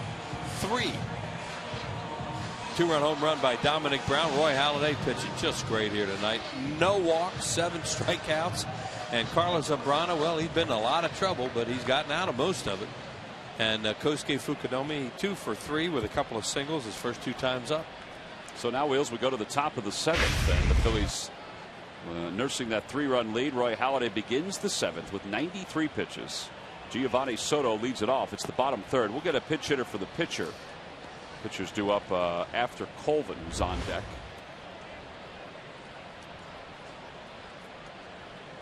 Soto tonight 0 for 2. Struck out, flied out. And it's 2 balls and no strikes. Yeah, both managers really needed their starters to go deep into the ballgame tonight because the way the bullpens were used last night. They have 3 left-handers available, and Russell, one of them, is up.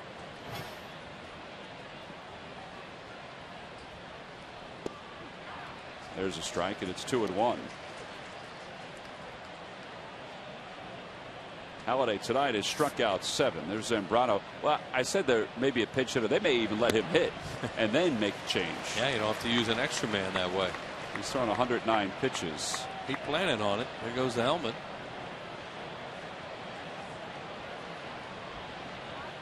2-2 the count.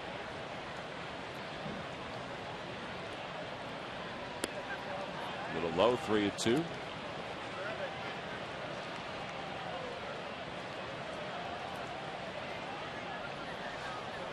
Colvin taking some swings. He struck him out. Down in the zone. Soto down swinging for the 2nd time. 8 strikeouts for Halladay. Well, these lucky fans are tonight's Citizens 7. They were each receive a prize pack courtesy of Citizens Bank. Citizens Bank with the most 7-day branches in the Philadelphia area. To find a branch near you, visit citizensbank.com. One away. Here's Tyler Colvin. We have some birthdays within the Phillies family that are taking place the last couple of days. Well, share them with us. Chopper left side. We'll wait till Polanco throws out Colvin. 2 away. Now, I was waiting to wish a happy birthday to Matt Morano, who's the visiting team bat boy, because Matt's not in uniform this weekend because Pat Listash's son is taking over the duties as bat boy. But happy birthday to Matt. Who's in his first year as the visiting bat boy. And the great Phil Sheridan from the Phillies clubhouse celebrated a birthday yesterday. So happy birthday, Phil. No relation to the great Civil War general. Well, maybe. No, I asked him. No. Zambrano shows bunt. He said, what war? Well, those guys down in the clubhouse do an incredible job, and you know, we get a chance to hang with them a lot of times, and they're as good as it gets in this game. They are good. 1-1 the count to Zambrano. We also have a baby born just recently. Tim Gradeville, who used to be in the Phillies system, he and his wife Jamie just welcomed a baby boy, Jonathan Robert. They're going to call him LJ. Congratulations to Tim. Yep. And what's his wife's name, you said? Jamie. And Jamie. Yep. Tim and Jamie. Yeah, Tim's a good guy. 2-1 pitch to Zambrano. Hit in the air, foul. Off to the left, out of play. Russell sat down. So, you know, maybe they were thinking if they got men on base, they were going to hit for Zambrano. Maybe they're going to bring the pitcher in anyway. As you said, maybe they're just not going to use an extra man here. Zambrano broke 2 bats his last time up and got a hit. Here's the 2-2 from Halladay. Boy, he got right in on his hands again. He's throwing those cutters right on his hands and broke a couple bats.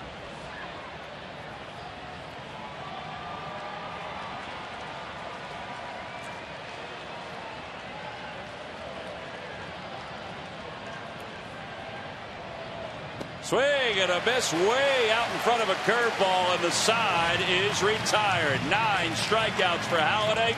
He just retired the Cubs in order. Pretty good way to get through the 7th for Halladay. 2 strikeouts and a ground out. Here's that 2nd strikeout.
He's got a smile on his face. No. Name the 2 Padre pitchers that the Sarge hit home runs off of during Game 1 of the 1984 National League Championship Series. Did you ask him when he was in here? No, I didn't want to give it away because I think he would have. I could have asked him in between innings. I'm going to guess. I think Eric Shao started that game, so I'm going to say Eric Shao, and I don't know after that. Eric Shao is correct as Jimmy Rollins leads off against Zambrano here in the bottom of the 7th.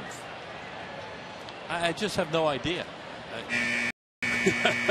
Well, there you go. I was going to give you a hint, but there you go. You could have said, if you'd have given me an ambidextrous pitcher. I was going to say that, but there were 2 Greg Harrises, and I wanted to make sure it was the. I think it was the other Greg Harris. It wasn't the Greg but you Harris. still would have gotten it. Well, if you'd have said ambidextrous, but we'd have the right name, the wrong guy. Right. Would that have counted? Well, yeah, you would have just said the name. Right. As long as you just stopped right there. Log back on to Phillies.com to find out if you're the winner of Phillies prize pack. Saying the ruling is no, it wouldn't have counted. Greg Harris, you should have seen that glove he used to use. Oh, it had 2 thumbs. Yeah. He always wanted to pitch left-handed for the Phillies. I think Tito was the manager then. Jimmy walked. Terry Francona, and he wouldn't let him do it. He thought, it's kind of a clown act, and he said no. Well, Game 1 of the 84 National League Championship Series. Dernier hit a home run. Ryan Sandberg had an RBI. Sarge had 2 home runs. This was after his 83 Championship Series heroics. Keith Moreland had a sac fly and kind of forgot that Larry Bowa was there, had an RBI. There's Keith. He's doing radio now with Pat Hughes after the late great Ron Santo passed away this past year. Good bunt by Victorino. Nice play by Ramirez. Yeah, they're wearing the number 10 on their uniform this year in honor of. It seems strange not seeing Ron Santo that the Cubs are in town. What a good man, and there's that number 10 in honor of one of the great Cubbies of all time. And boy, did he battle that diabetes for so long. Mike Quade coming out to the mound to talk to Zambrano not to make a change.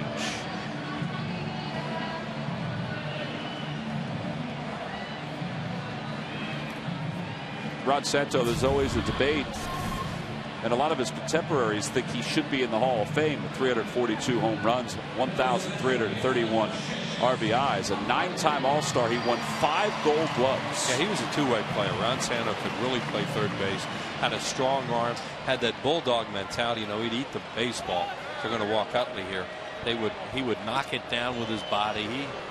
He played the game the right way, and in 1969, when they probably should have gone to the World Series, when the Mets beat them, he had a tremendous season. You think that would have changed his legacy if they had gone to the World Series? Good point. Let's say beat the Orioles. Yeah, maybe he was MVP of the World Series or something. It could have. He was a Hall of Fame person, though, and we were all lucky enough to know him for all those years, and he's missed. Yeah, around baseball, we've seen different logos on jerseys honoring folks who have contributed to specific franchises. For the Phillies, the B is on the chest of their uniform top for Jim and Whit Buck, the owners of the Phillies who passed away over the last year. Just saw Duke Snider's 4 on the Dodgers uniform. Sparky Anderson, number 10. The Tigers and the Reds. We still get emails from folks, from time to time, that folks don't know what the B stands for on that Phillies uniform. Well, this should get Ryan Howard's attention. I was thinking the same thing. I thought maybe they were walking Utley intentionally and then they were going to bring in the lefty Russell, but that's not the case, and you're right. Had a battle with him last time, then locked him on a 3-2 slider. And Howard takes a strike on the inside corner. Lifetime, he's 4 for 18 against Zambrano.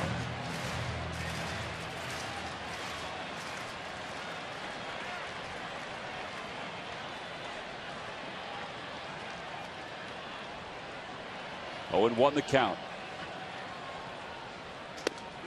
That's a pitch he struck. Oh, that was high. That's a pitch he struck him out on last time and it was a strike last time. This time it's high. It was a slider.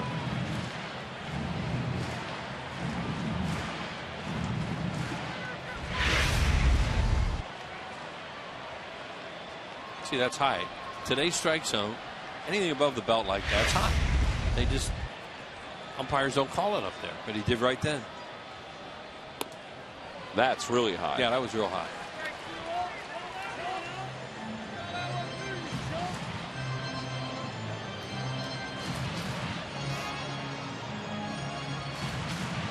First and second, one away.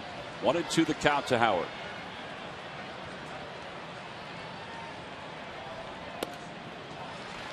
That's the design, just to try to get him to fish upstairs. Yep, we got him earlier to swing at a fastball in that bat he had last time, and then finally struck him out with the slider. Might see him throw a split now after those 2 fastballs up. 2-2 the count. There's the split. 3-2. And make a lot of sense when you throw 2 high fastballs, come back with a splitter. The only problem is now you're 3-2. Do you come back with another off-speed pitch like you did last time, or do you challenge him here? And that's where they're going to talk. That's where Soto and Zambrano will decide what to do. Speaking of challenging, do the Phillies decide to go with Howard striking out as much as he does? Doubt it. They don't go. Ball 4, and the bases are loaded. Well, he threw him another splitter. He did not challenge him. 7 walks by Zambrano. 3 in this inning. That's a lot of walks. Yeah, 1 intentional. It's the 4th time in his career he's walked 7 in a game. The Phillies have had shots at him tonight to get more, and here's another one. There's Russell. No righty up for the Cubs.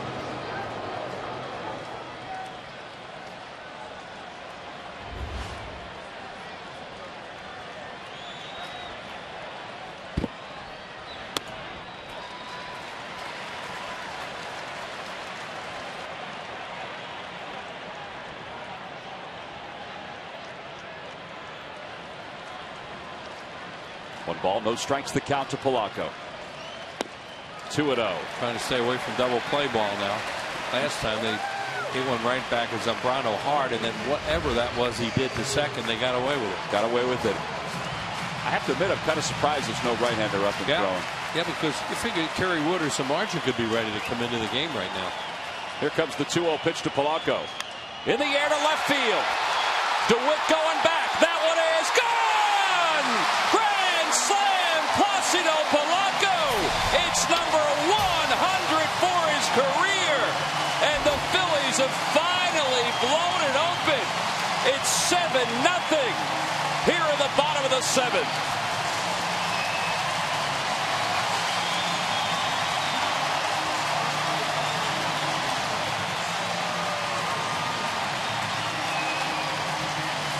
Well, you talk about a memorable milestone home run for Placido Polanco. Yeah, fastball middle in, and he hits it out of the ballpark. He doesn't pull a whole lot of balls. You know, he's looking to hit the ball up the middle and looking to hit it the other way. And he got that thing middle in, and bam.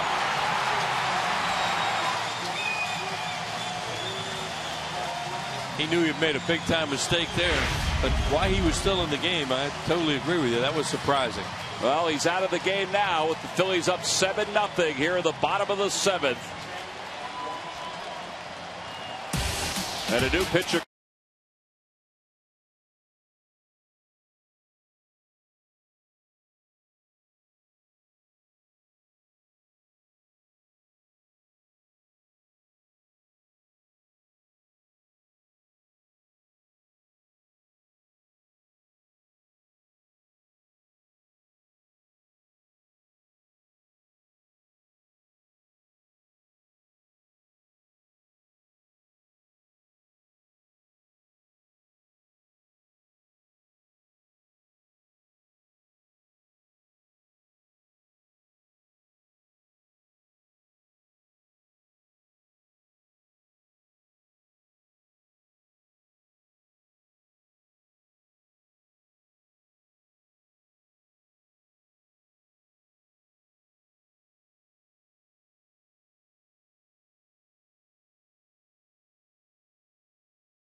chance of a lifetime. January 18th to the 22nd of next year in Clearwater. It's Phillies Fantasy Camp. Call 610-520-3400. Remember, space is limited, so jump on that today. Third grand slam of the year for the Phillies. The third in the career of Placido Polanco. Career homer number 100. I mean, you just keep naming the different accolades and different pieces to that home run puzzle right there. And that was something the Phillies have been searching for quite some time. Well, yeah. A hit to break it open. 7 runs in one game. Ibanez drills one to right. That's going to be off the base of the wall. It's going to be a long single. That's because he hit the ball so hard. First batter for James Russell. Well, they gave Zambrano a lot of chances tonight. You know, he left him in the game. First of all, to hit last inning, or the top of the inning, and then left him in the game to try and get out of that jam. And Polanco made him pay.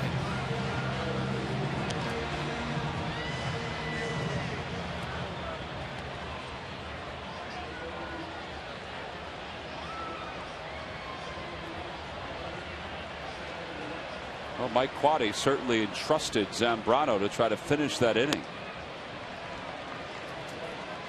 Figures Zambrano didn't want to come out.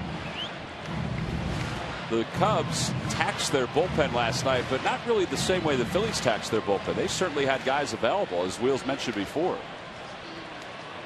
Yeah, you know, they warmed Kerry Wood up. He was going to come into the game last night, right? If it stayed tied, and then of course they brought Marmol in for the save, and I guess Margib was available.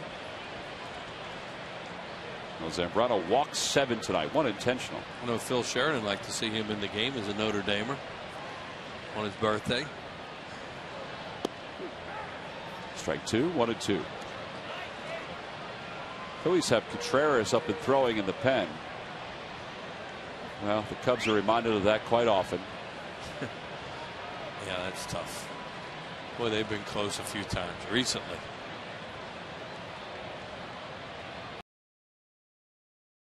Swinging for the second out. 2 away.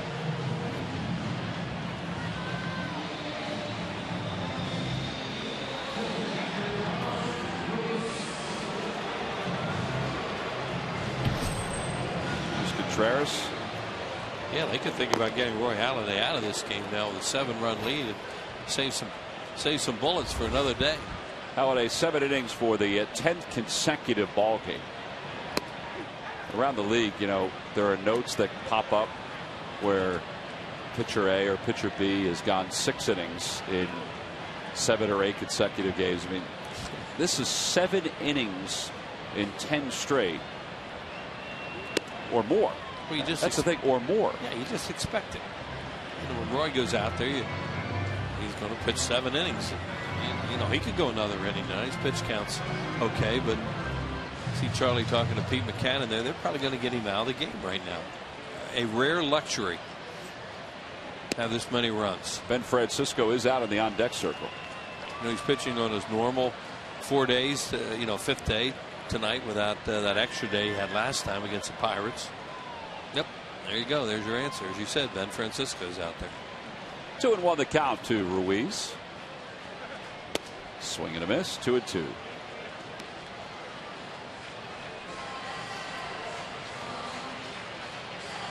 We go to Houston, where the Braves have increased their lead to 5-1. And it's the Freddie Freeman show tonight. He has 3 RBIs, 2 for 2. Hunter Pence has a 21-game hit streak for the Astros. And Alex Gonzalez also has picked up an RBI for the Braves. Now, you wouldn't expect this, but that's 7 straight games with an RBI for Gonzalez. There's Phoebe. Working one end of the field. Fanatic the other end. With the count 3-2. Ibanez was off and running. Yeah, the Floozy was out there tonight with the umpire. That's the Fanatic. The Fanatic's mom does not like her to show up over the years, and went out there and danced a little bit with Alan Porter. Yeah, the Philly guy. Yeah, see, I didn't mention that it was the Floozy. Yeah, you know, every once in a while shows up, and mom is never happy that happens to her son. It's an ongoing act here. I've seen it enough.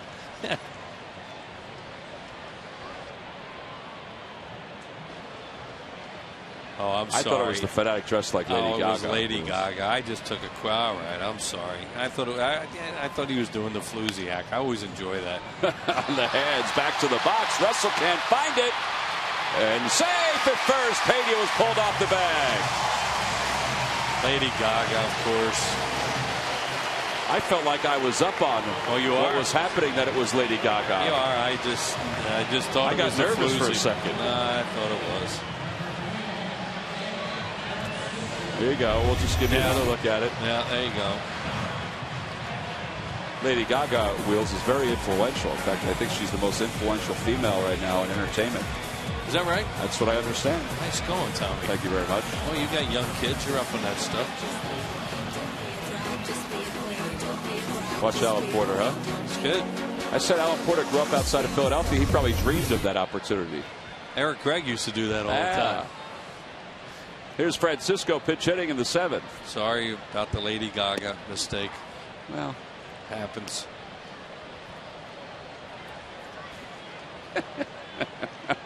Apologize to Fanatic later. Hate to not get his shtick. He didn't get any ice cream. He's upset there. 1 ball and 1 strike to count. Ben Francisco, 222 on the year, 6 homers, 25 RBIs. Got many Fanatics all over the ballpark. Little hand puppet.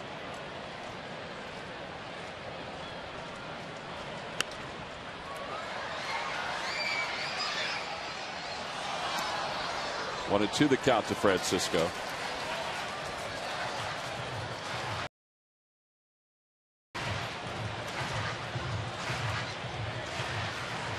Fanatics had a good day. This is kind of like his night here at the ballpark. Check swing. Got away. No swing, says the first base umpire, Adrian Johnson. There's a lot going on there for nothing happening. Here you go, Ben. Does Ben swing?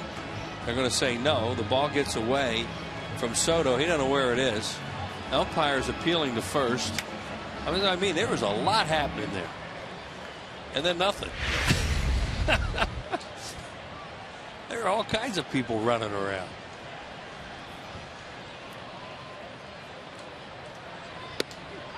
And a called strike 3. Boy, oh boy, Francisco thought that was way high. It was. And the side is retired. 9 men come to the plate. The big blow, a grand salami by Placido Polanco. We go to the 8th with the Phils up 7.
About how we can help guide you to the loan that's right for you. By the Quality Plus Ford stores and by the Pennsylvania Lottery. Play Hot 100,000, the new instant game for the Pennsylvania Lottery. Must be 18 years or older to play. Please play responsibly. No sign of rain tonight like last night. Boy, it was really, there were thunderstorms everywhere around the Delaware Valley last night. Turned out to be a nice night here in Philadelphia. Yeah, we're good tonight. That front came through last night. So far, so good. Jose Contreras takes over for Roy Halladay here in the 8th. Halladay 7 innings, 6 hits, no runs, no walks, 9 strikeouts. He went over the 2,400 inning mark for his career tonight. He went over 100 innings pitched this year. He went over 100 strikeouts. And he still only has 14 walks and over 100 innings this year. Boy, he had a good cutter tonight. Used it a lot. Fukudome takes a strike. Changeup was good. A couple curveballs, and his sinker, but that cutter was really good. He was jamming left-handed hitters with it tonight.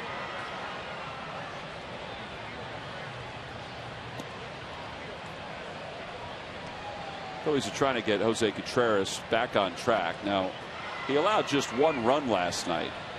And, guys are going to allow a run here or there, but I don't think he feels as sharp as he was before he went on the DL. Need to come in. There's no pressure. Just to go out there and, as you say, Tom, try to throw strikes, get sharp and confident. Because Charlie really likes Contreras and he wants to use him in big spots. 2-2 the count to Fukudome. It'll be Fukudome, Barney, and Castro for the Cubs.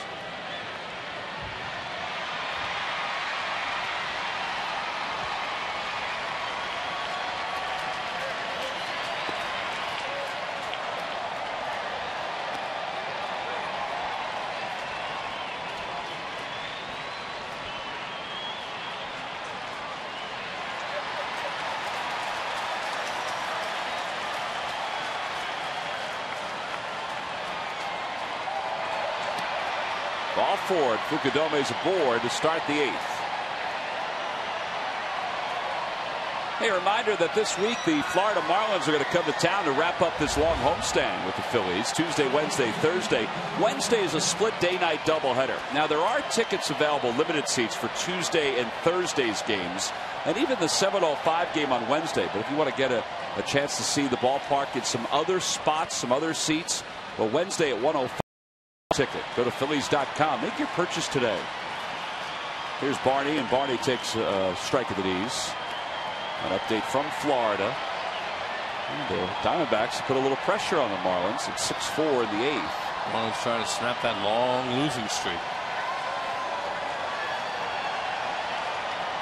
Got the wave going here at the ballpark.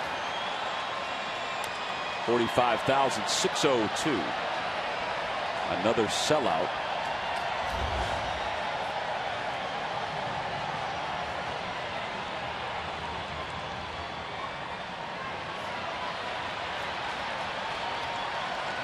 We're going to the place where the wave first began. That's right. Seattle.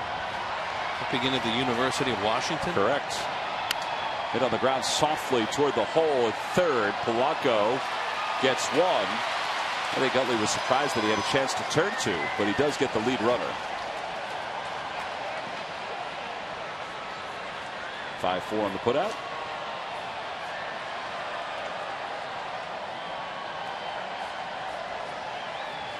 And here's Starlin Castro, who's 1 for 3. J.C. Romero's up and throwing in the pen for the Phillies.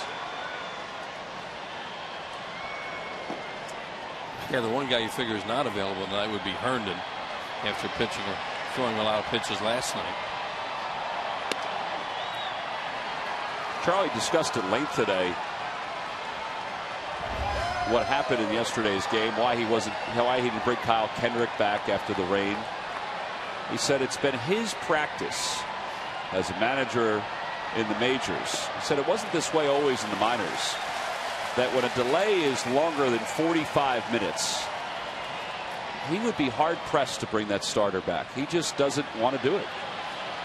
So that's why he didn't allow Kendrick to come back, because it was an hour 17-minute rain delay.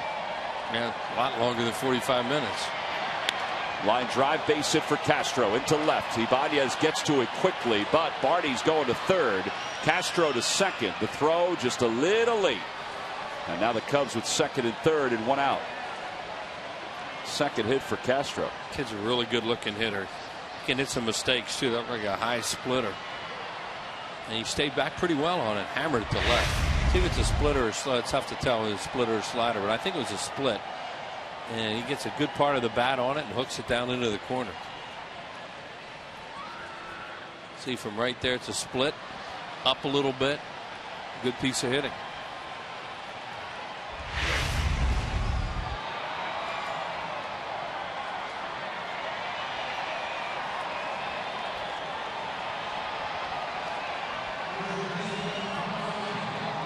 With one out, here's Carlos Pena. 0 for 3. Well, because he was in the American League, he faced Contreras a few times, 28 at-bats against him. He had a big at-bat last night against Contreras. He had an RBI double that made it a one-run game in the 8th. And Contreras had him set up for a pitch out of the strike zone, but he threw one in a perfect spot for Pena to rip that double. Pena seemed like he was set up to swing at the rosin bag. Yeah. Well, right now they can just play the infield back.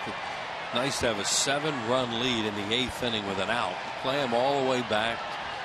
Don't worry about a run, just get another out.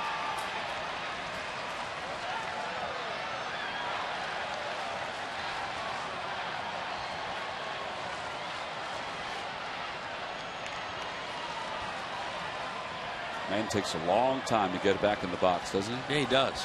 He is deliberate.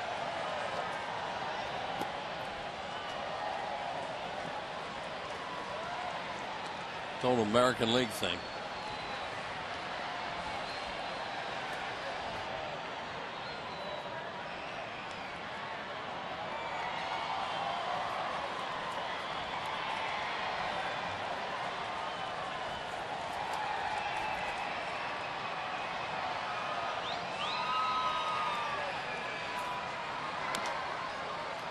Foul ball, and it's 1-2.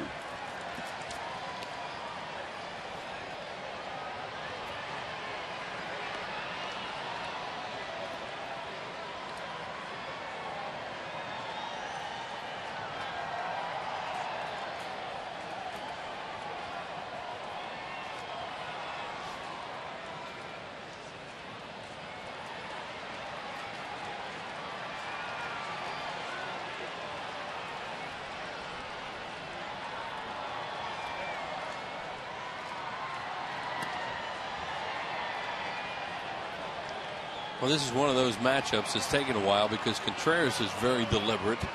And as Tom mentioned, it takes a long time for Pena to get ready to get back in the box. He does not have a clock working.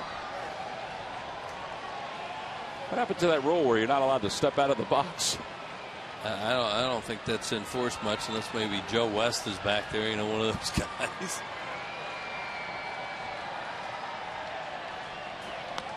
Ooh, oh boy. Now that'll really keep him out for a while.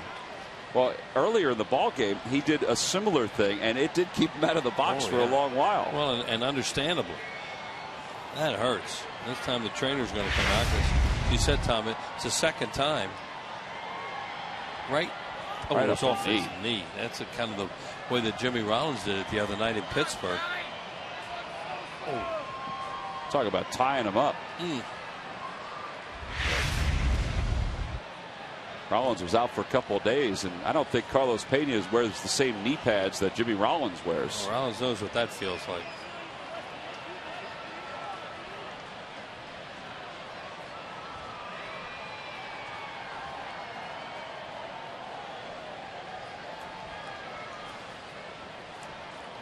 It seems like he's okay.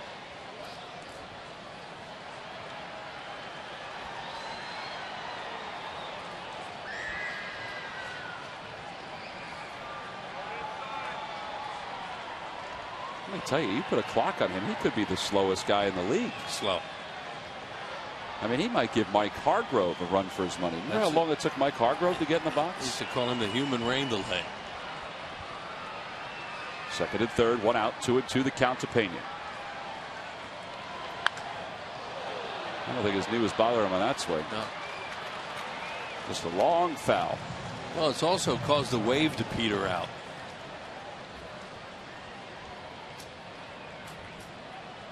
So there can be some pluses to this. Feels they were having a good time. They were all smiling. That's good. Some of the parents were tossing their kids up as they were doing the wave. And catching them, yeah, right? No drops. Good. 3-2 the count. He's just not commanding the splitter. No, and they need to get him going too. There's Ramirez on deck. You know, you have a nice, comfortable 7-run lead. You get Roy Halladay out of the game, and you know, save some bullets for him. And you just need Contreras to come in and get some outs, and it's just not happening.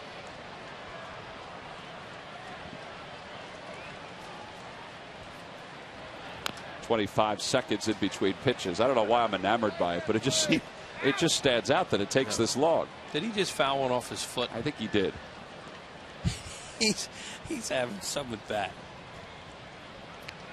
He just slapped his thigh to Pena out of the batter's box. Like, come on, put one in play.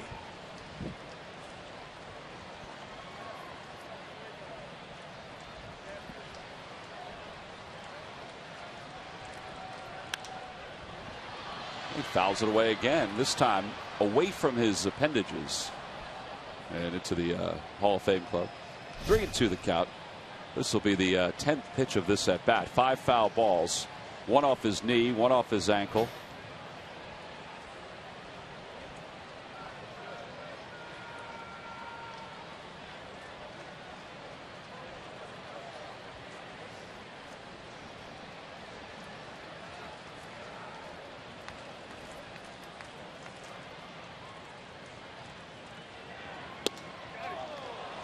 Well, that just missed. He surprised him with a fastball. It was a little low, and now the bases are loaded.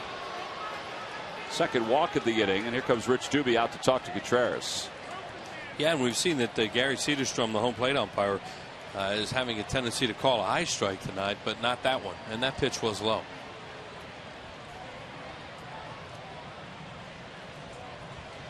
So now the bases are loaded for Aramis Ramirez. The Phillies have a 7-run lead. Yeah, one swing of the bat, and all of a sudden these guys are back in.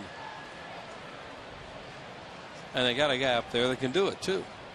Ramirez tonight is 0 for 3. He's flied out, he's lined out, and he's grounded into a fielder's choice. Meeting's over on the mound. Barney's over at third. Over at second is Starlin Castro. He doubled. And Pena's at first. 2 walks in the inning and that double. And the 1 out was recorded on the fielder's choice.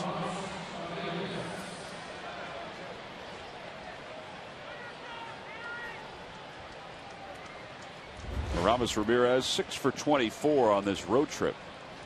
Boy, really good numbers with the bases loaded. Yeah. I'm talking about this is not the guy you want up there in this spot unless you're the Cubs.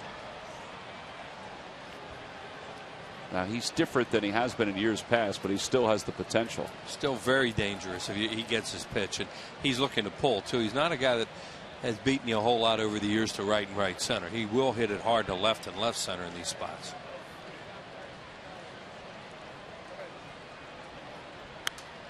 So as a result, they're staying away from him. That may be a part of what Rich Dubé talked about when they went out there. You know, like we want to stay away from this guy in this situation, not come into his power zone.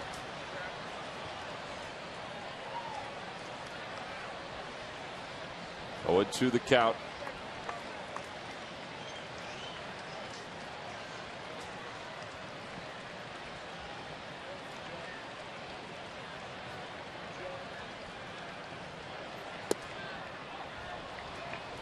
.94 on the fastball that was low. 1-2.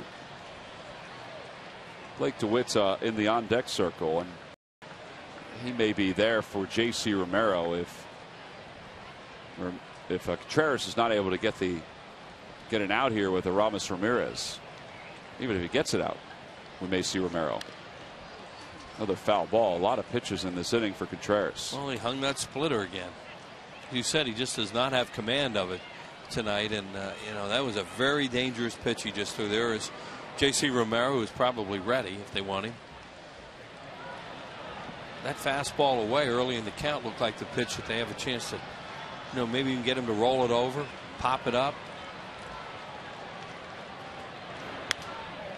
And they went away. And, that's the one that he's not getting the real good swing at. Because he wants to pull, and that's a really tough pitch to pull if it's that far off the plate.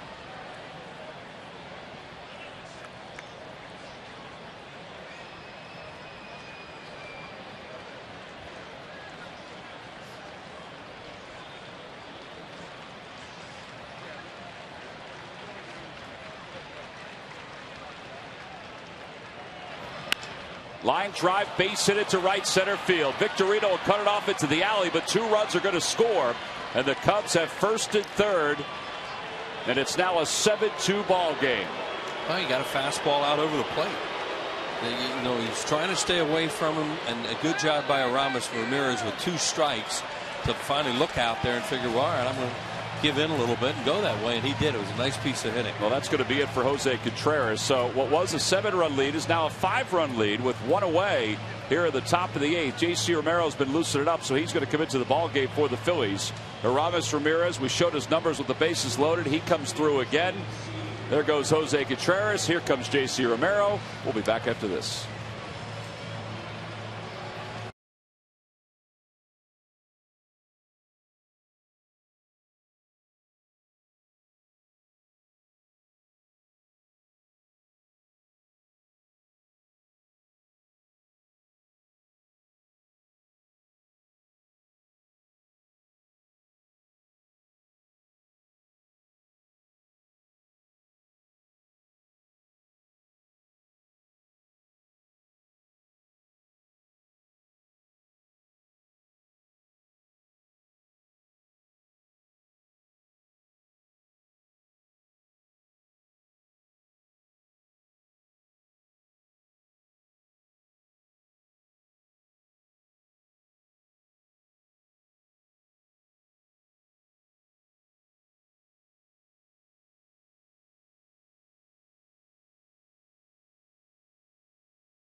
With 2 on and 1 out. Hey, the upcoming schedule for the Phils includes a little day baseball tomorrow and Sunday. And then the Marlins come to town after the off day on Monday, Tuesday, and Wednesday. Don't forget, Wednesday's a split day-night doubleheader on Comcast Sportsnet. And then the Phillies wrap up this homestand against the Marlins on Thursday the 16th. A Citizens Bank Business Person Special on Sportsnet. And then it's off to Seattle. As Larry Anderson calls it, God's country. The bluest skies you'll ever see, according to Perry Como, are in Seattle. You know that? No, I thought that was according to L.A. Well, he does love that Northwest. Here's Blake DeWitt against J.C. Romero on the first pitch outside. 1 ball, no strikes. One of his favorite teams, of course, are the Washington Huskies. Yes. He has a lot of favorite teams. He does. That's one of them. Any team that's winning normally is his team. 23rd ball game for Romero. 2 balls and no strikes the count. Phillies are trying to get a couple guys right, and Contreras is one, Romero's another. And while the Phillies are struggling to get some outs, what do? Pick up a book. The Fanatic, A Philadelphia Story is the newest book, the 9th in the collection. That looked like a neat ceremony or a function you attended. It's great. Yeah, it was great. There's the 2-0 pitch. Oh, that nearly got him. 3-0. Well, it's not the way they drew up this inning. You think 7-0. You can get Halladay out, and your guys will come in and maybe get the job done. And right now, it's a struggle. Ball 4. Bases are loaded again. He just walked him on 4 pitches. Third walk of the inning for the Phil staff. And Giovanni Soto is the batter. Another guy can pop one. Well, we saw that last time he hit a home run. That tied the game in the 9th. Overall 4 homers, 13 RBI. Phillies will play the infield for 2. Liddy gets 7-2.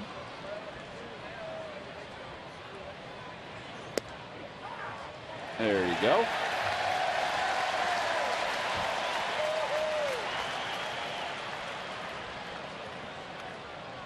Little South Philly cheer.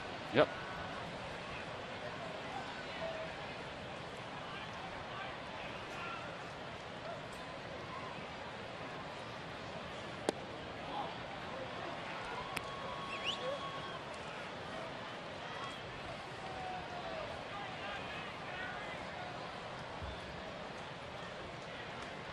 One ball, one strike to count.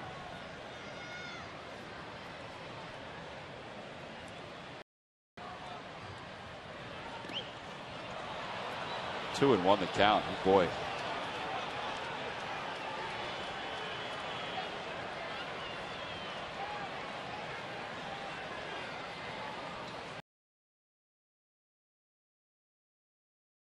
Everybody. Now, a handful of guys didn't go a full inning. So there are guys available.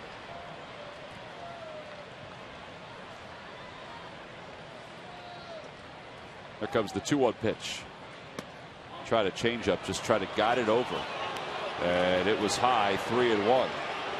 That was a 75-mile-an-hour changeup.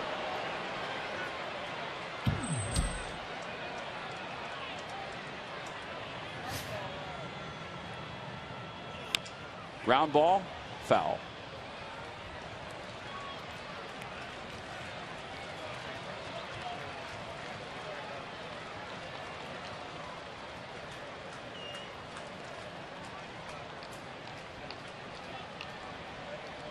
I'm not sure if I saw Charlie ever more frustrated than he was last night. I think a lot of people were. And this is not doing real good things for him right now, for his disposition. 3 balls and 2 strikes to count to Soto. Line drive, base hit it to left field. They'll play station to station. Pena will score. And it's now a 7-3 game and still 1 out.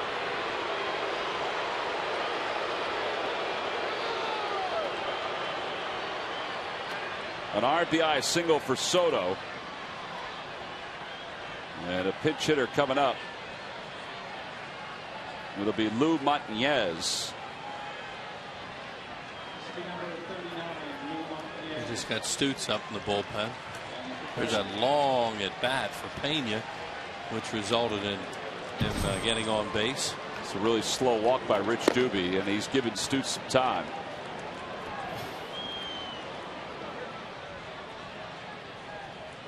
Sometimes I would think it's hard to be a coach in this spot, because part of you, after watching the first 2 batters come up against JC, and even watching Jose struggle, part of you wants to go out there and say, and kind of shake him and really get into it a little bit. But you also have to be positive when you go out there. Can't do that now.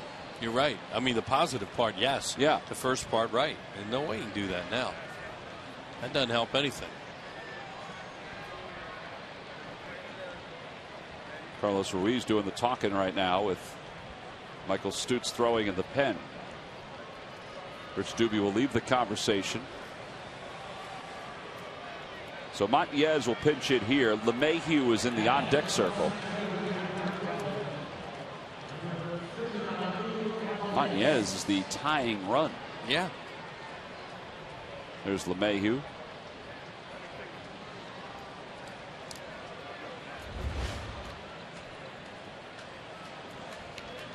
Martinez is hitting .278. He's batting for Tyler Colvin, who's a left-handed hitter. Again, the Phillies set up to try to turn 2. Up the middle. And the pitch from Romero.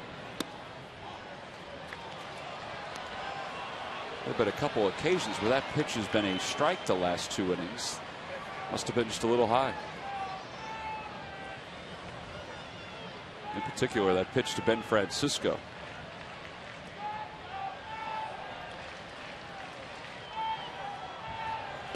Good changeup. 1-1 the count. Montañez was swinging fastball, and then Romero throws the change.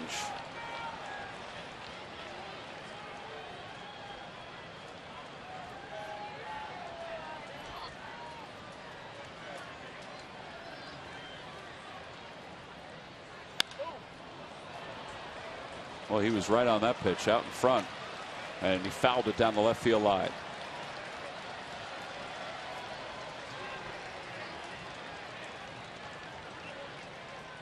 Yeah, well, the walks in this inning have certainly been a problem.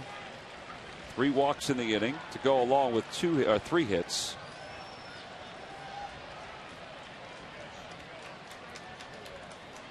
And the 1-2 pitch. Right side and through the hole into right. A run will score. Here comes a second runner. The throw by Brown to the plate on one hop, and he's safe at the plate. Ruiz picked it, but Gary Cedarstrom says that Blake DeWitt got his foot in. It's now a 7-5 ball game. Oh boy. Well, no argument from Ruiz. And the Cubs have batted around here in the 8th. Yep, they've thrown up a crooked number like the Phillies just have done tonight. Here it comes. It's a short hop. And he got his foot in. He did, yep. It's a good call by Gary Cedarstrom. And that's going to be it for J.C. Romero. So Romero's evening is done. Close the line on Jose Contreras. He allowed 4 runs tonight. Romero is charged with the 5th run. And that'll be it for him. So it's now a 2-run ball game. Another pitching change here at Citizens Bank Park. The Phils lead down to 2.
Nothing lead, and the Cubs have scored 5 runs, 4 against Jose Contreras. The last run is charged to J.C. Romero. And now they'll lean on the youngster Michael Stutz to try to get out of this 8th. And then we'll see what happens in the 9th for the Phillies. But first, get through the 8th. It's now a 2-run ball game. 20th ball game for Stutz, 2.76 ERA. Stutz last night went 2/3, allowed a hit and a walk and a strikeout. Brad Schneider is now going to pinch hit for the Cubs. But Charlie's expression, it never changes. He knows he did the right thing to get Halladay out of this game with a 7-run lead. But, it's all blown up right now because guys weren't able to do the job out of the bullpen that are supposed to do their jobs. What are you going to do? With 7-0, Halladay where he was, it's time to take him out. 1 ball and no strikes the count. And there's a strike at the knees. Contreras struggled and JC struggled in their outings.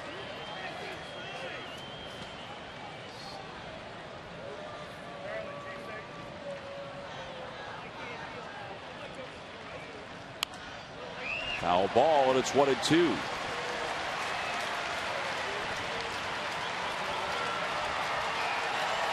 Four hits and 5 runs here in the 8th. Much different than the first 7.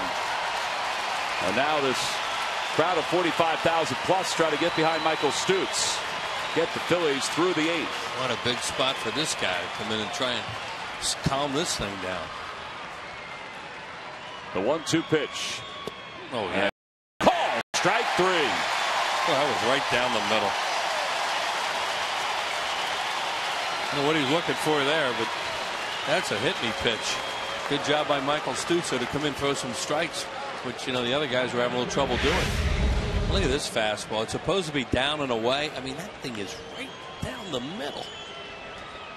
You know, he missed his spot, but thankfully Snyder took it. Now 2 gone, and here's Kosuke Fukudome. Popped him up. Shallow left, tough play. Here comes Ibanez. Nope, not that tough. Makes the catch. The side is retired. Oh boy, what an inning. 5-run score for the Cubs, and finally things are settled down by the rookie right-hander Michael Stutz as we go to the bottom of the 8th.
To the graduates of the Camelot School and the final installment of Almost Answered.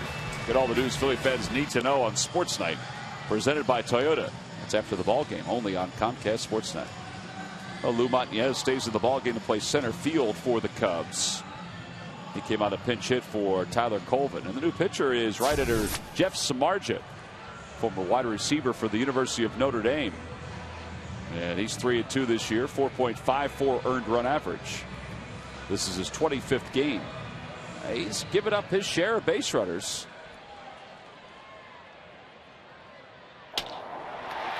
Jimmy Rollins will lead it off for the Phillies here in the bottom of the 8th. You know, you and I are kind of kicking it around between innings.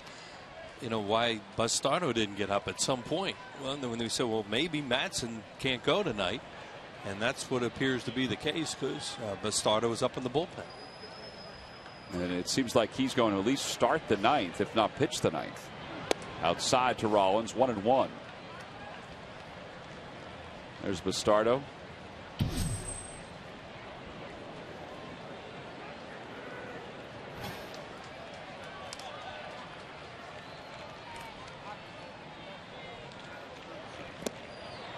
Pretty good breaking pitch, and it's 1-2. Well, now the Phillies, who had a 7-0 lead, lead it by 2, and they're looking for some insurance now in the bottom of the 8th. Can't have a laugher around here, huh?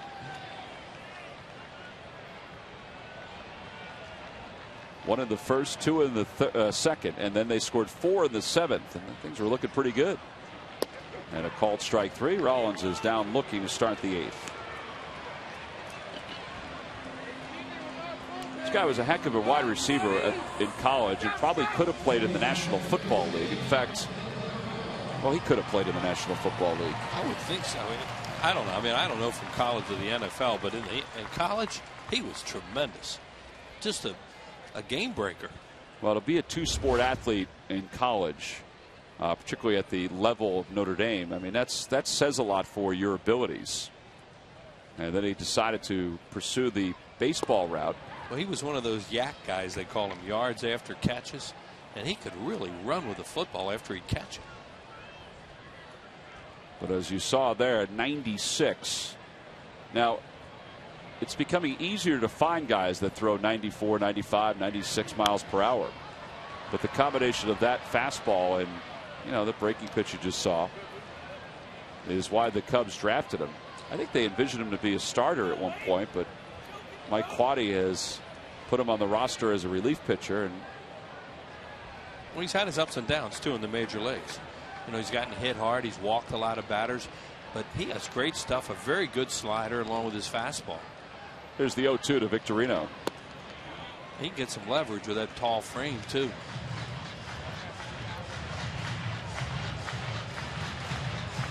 You look at the stats and you probably think that's got to be a misprint. Averaging nearly a walk per inning. It's not. That's been his problem. Being able to command this great natural stuff that he has. Grounder hits softly, and Darwin Barney throws out Victorino for the second out here in the 8th.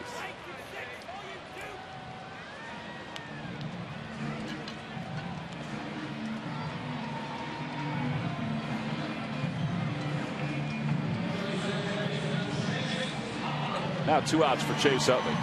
Well, Chase has been on base 3 times tonight. Fielder's choice in the first, a single in the 5th. He was intentionally walked in the 7th. And then Ryan Howard walked to set up the grand slam by Polanco.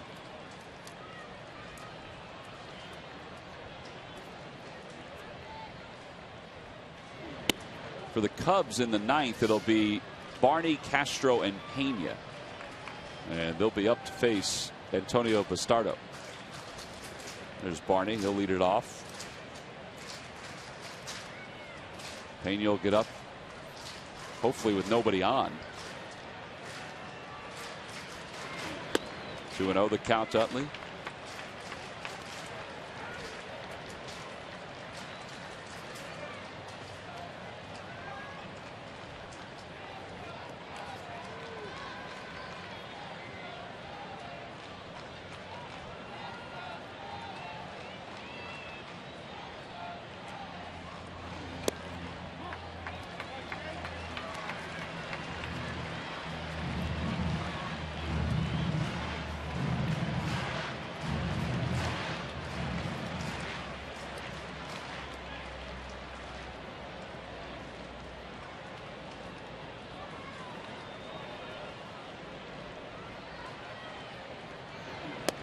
Chase takes a strike. It's 3-1. The starter did pick up the one save this year. Right. Now I remember it was on one pitch.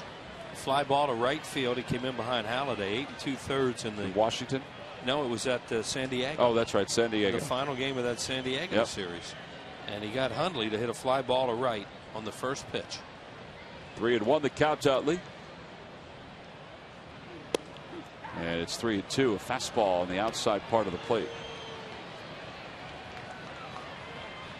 Well, he's been building, Bastardo has, for this kind of champ. He's been good this year. Let's hope he's good again. Well, it's one of the toughest jobs in the game to do is pitch a 9th inning, and he's going to get a shot at it tonight.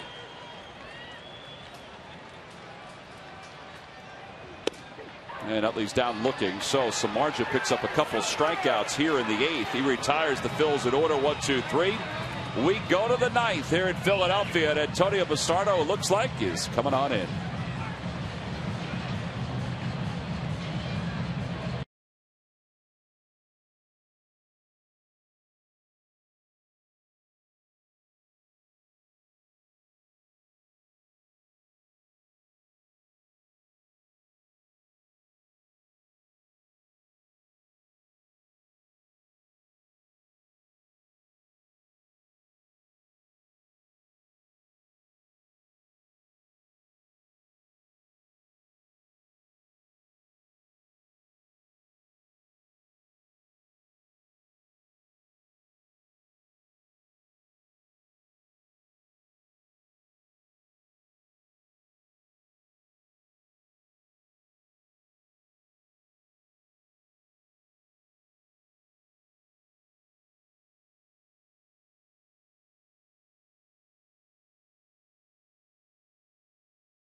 Be an easy one for the Phillies. It was 7-0.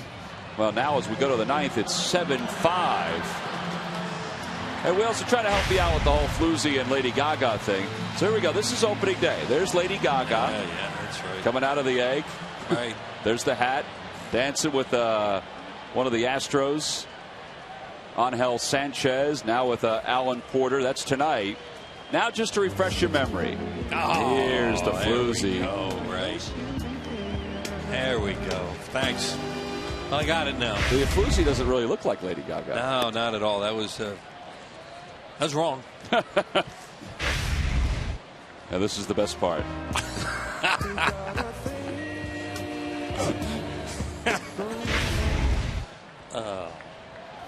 Now let's win the game and he can laugh. Yeah. 2-0 the count to Darwin Barney. Now they have Stutes out here for the two right-handed hitters. That was the other option. Decided to go that way. Barney has been on base once tonight, the last inning, and he takes a strike. It's 2-1. Two very young pitchers being called on to win an important game for the Phillies after they blew a game last night. And tonight I have 7-run lead. They know they have to win this one. Inside, 3-1. Well, the Marlins have already won. The Braves are winning in Houston. There's Starlin Castro. 3-1 pitch from Stutes. Up high, ball 4, and the tying run is coming to the plate. That's a really good at bat by Barney too.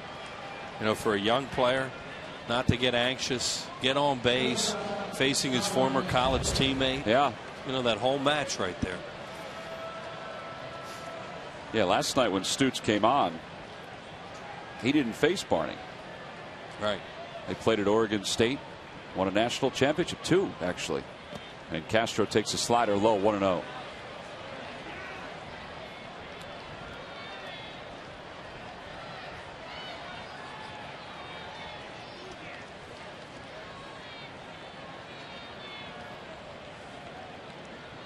Roy Halladay went 7 tonight, didn't walk anybody, struck out 9. Now the Phil's bullpen, unfortunately, has walked 4 in just in an inning plus. Yeah, and the Cubs have taken advantage of it. Here's the 1-0 pitch coming to Castro.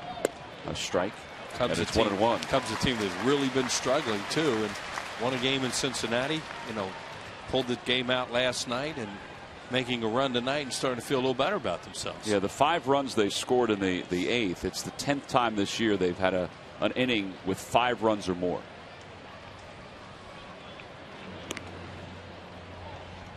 And Barney's back ahead of the tag, or before any kind of tag was put on him. 1-1 the count.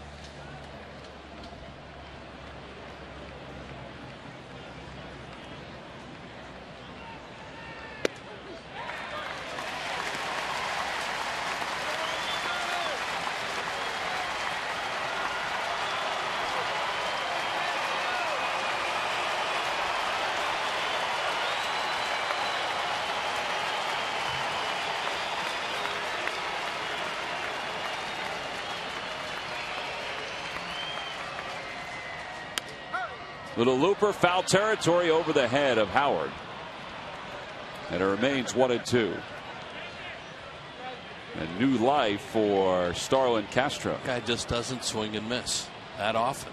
And there he goes again. You know, fighting a really tough pitch. Yeah, even last night in his at bats, he did not go down on strikes at all. He was 2 for 5. Tonight he's 2 for 4. And he's said that he's still very young. Look at it. What a baby face. He looks like a young player. And a good player. Guy that has tremendous potential for this organization. 1-2 the count. And he swung on and missed that one. The runner's trying for second. The throw by Ruiz. And it's seconds. Oh, my. Did that ever help? What a play all the way around. Ruiz kept it in the neighborhood, and Darwin Barney, well, he flat out made a mistake. Big mistake. Rookie mistake. Castro can't run anyway because first base is occupied with less than 2 outs, so he's out. He can't go anywhere. He swings and misses, never see him swing and miss. And as Tom said, a great job by Ruiz. That ball bounced straight up to him. Chase Utley put the knee down right there to make it hard for him to get to the bag. You know, he goes in head first when he probably should go in feet first, and they get the job done. But you know, that thing popped straight up to him, and now he's going to bring in the starter to pitch to Pena. How much does that guy right there just flat out get it? Yep. I mean, Chase Utley put the knee down. Put the knee down, and Barney had no chance to get to the bag. Right. Tell you what, he is just heads up. So Stutz exits here in the 9th with 2 outs. And Antonio Bastardo will enter. So Bastardo's coming into a save situation with the Phils up by 2 here in the 9th.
Carlos Ruiz and Chase Utley just made it a little easier to breathe here in the 9th inning.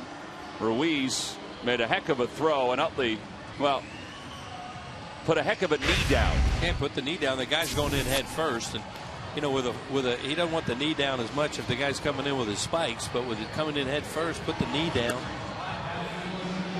Part of me thinks he would have put his knee down even with the spikes coming. He may have, but he sees him coming in head first right there, puts the knee down.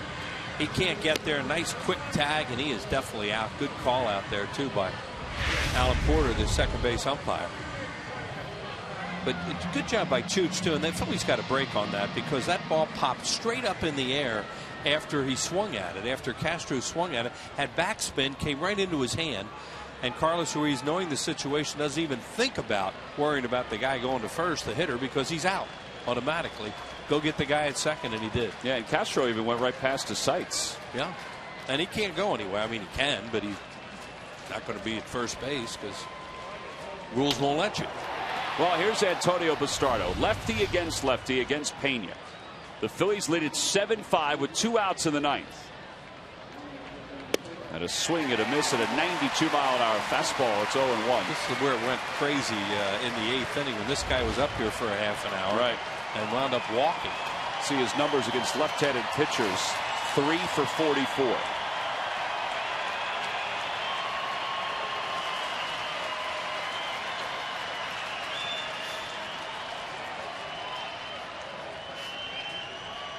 Oh, it won the count to Pena. 0-2 the count to Pena. 2 good fastballs. Good spots, too. Crowd's been a little bit nervous the last couple innings. Who hasn't been? And now they're really into it, trying to get this last strike. Great job the way the fans do this at the end of the games. On their feet, 45,000 plus. Antonio Bastardo ahead, no balls and 2 strikes. Here's the pitch. Swing and a whoop. Let's check it. Yes, he went around. Pena's rung up on a slider, and Antonio Bastardo picks up his second save of the year. And how about Roy Halladay? He is a 9-game winner. You can ring the bell finally here at Citizens Bank Park as the Phillies hang on and win it by a final score of 7-5. Naked eye, I thought he went, but Gary Cederstrom wanted some help. Yeah, you never know. 2 fastballs and then a slider, and oh my goodness, he went way through it. Fielding Culbreth down there at third base, up with the right arm. Everybody happy here in the ballpark except for Cub fans, and that's it. That was a lot tougher than it needed to be, but a nice win. Yeah, 7-0 was the score. The Phillies were on top, and then the Cubs scored 5 runs in the 8th. They sent 10 men to the plate. Phillies needed 3 relief pitchers to get through the 8th inning, but they finally did.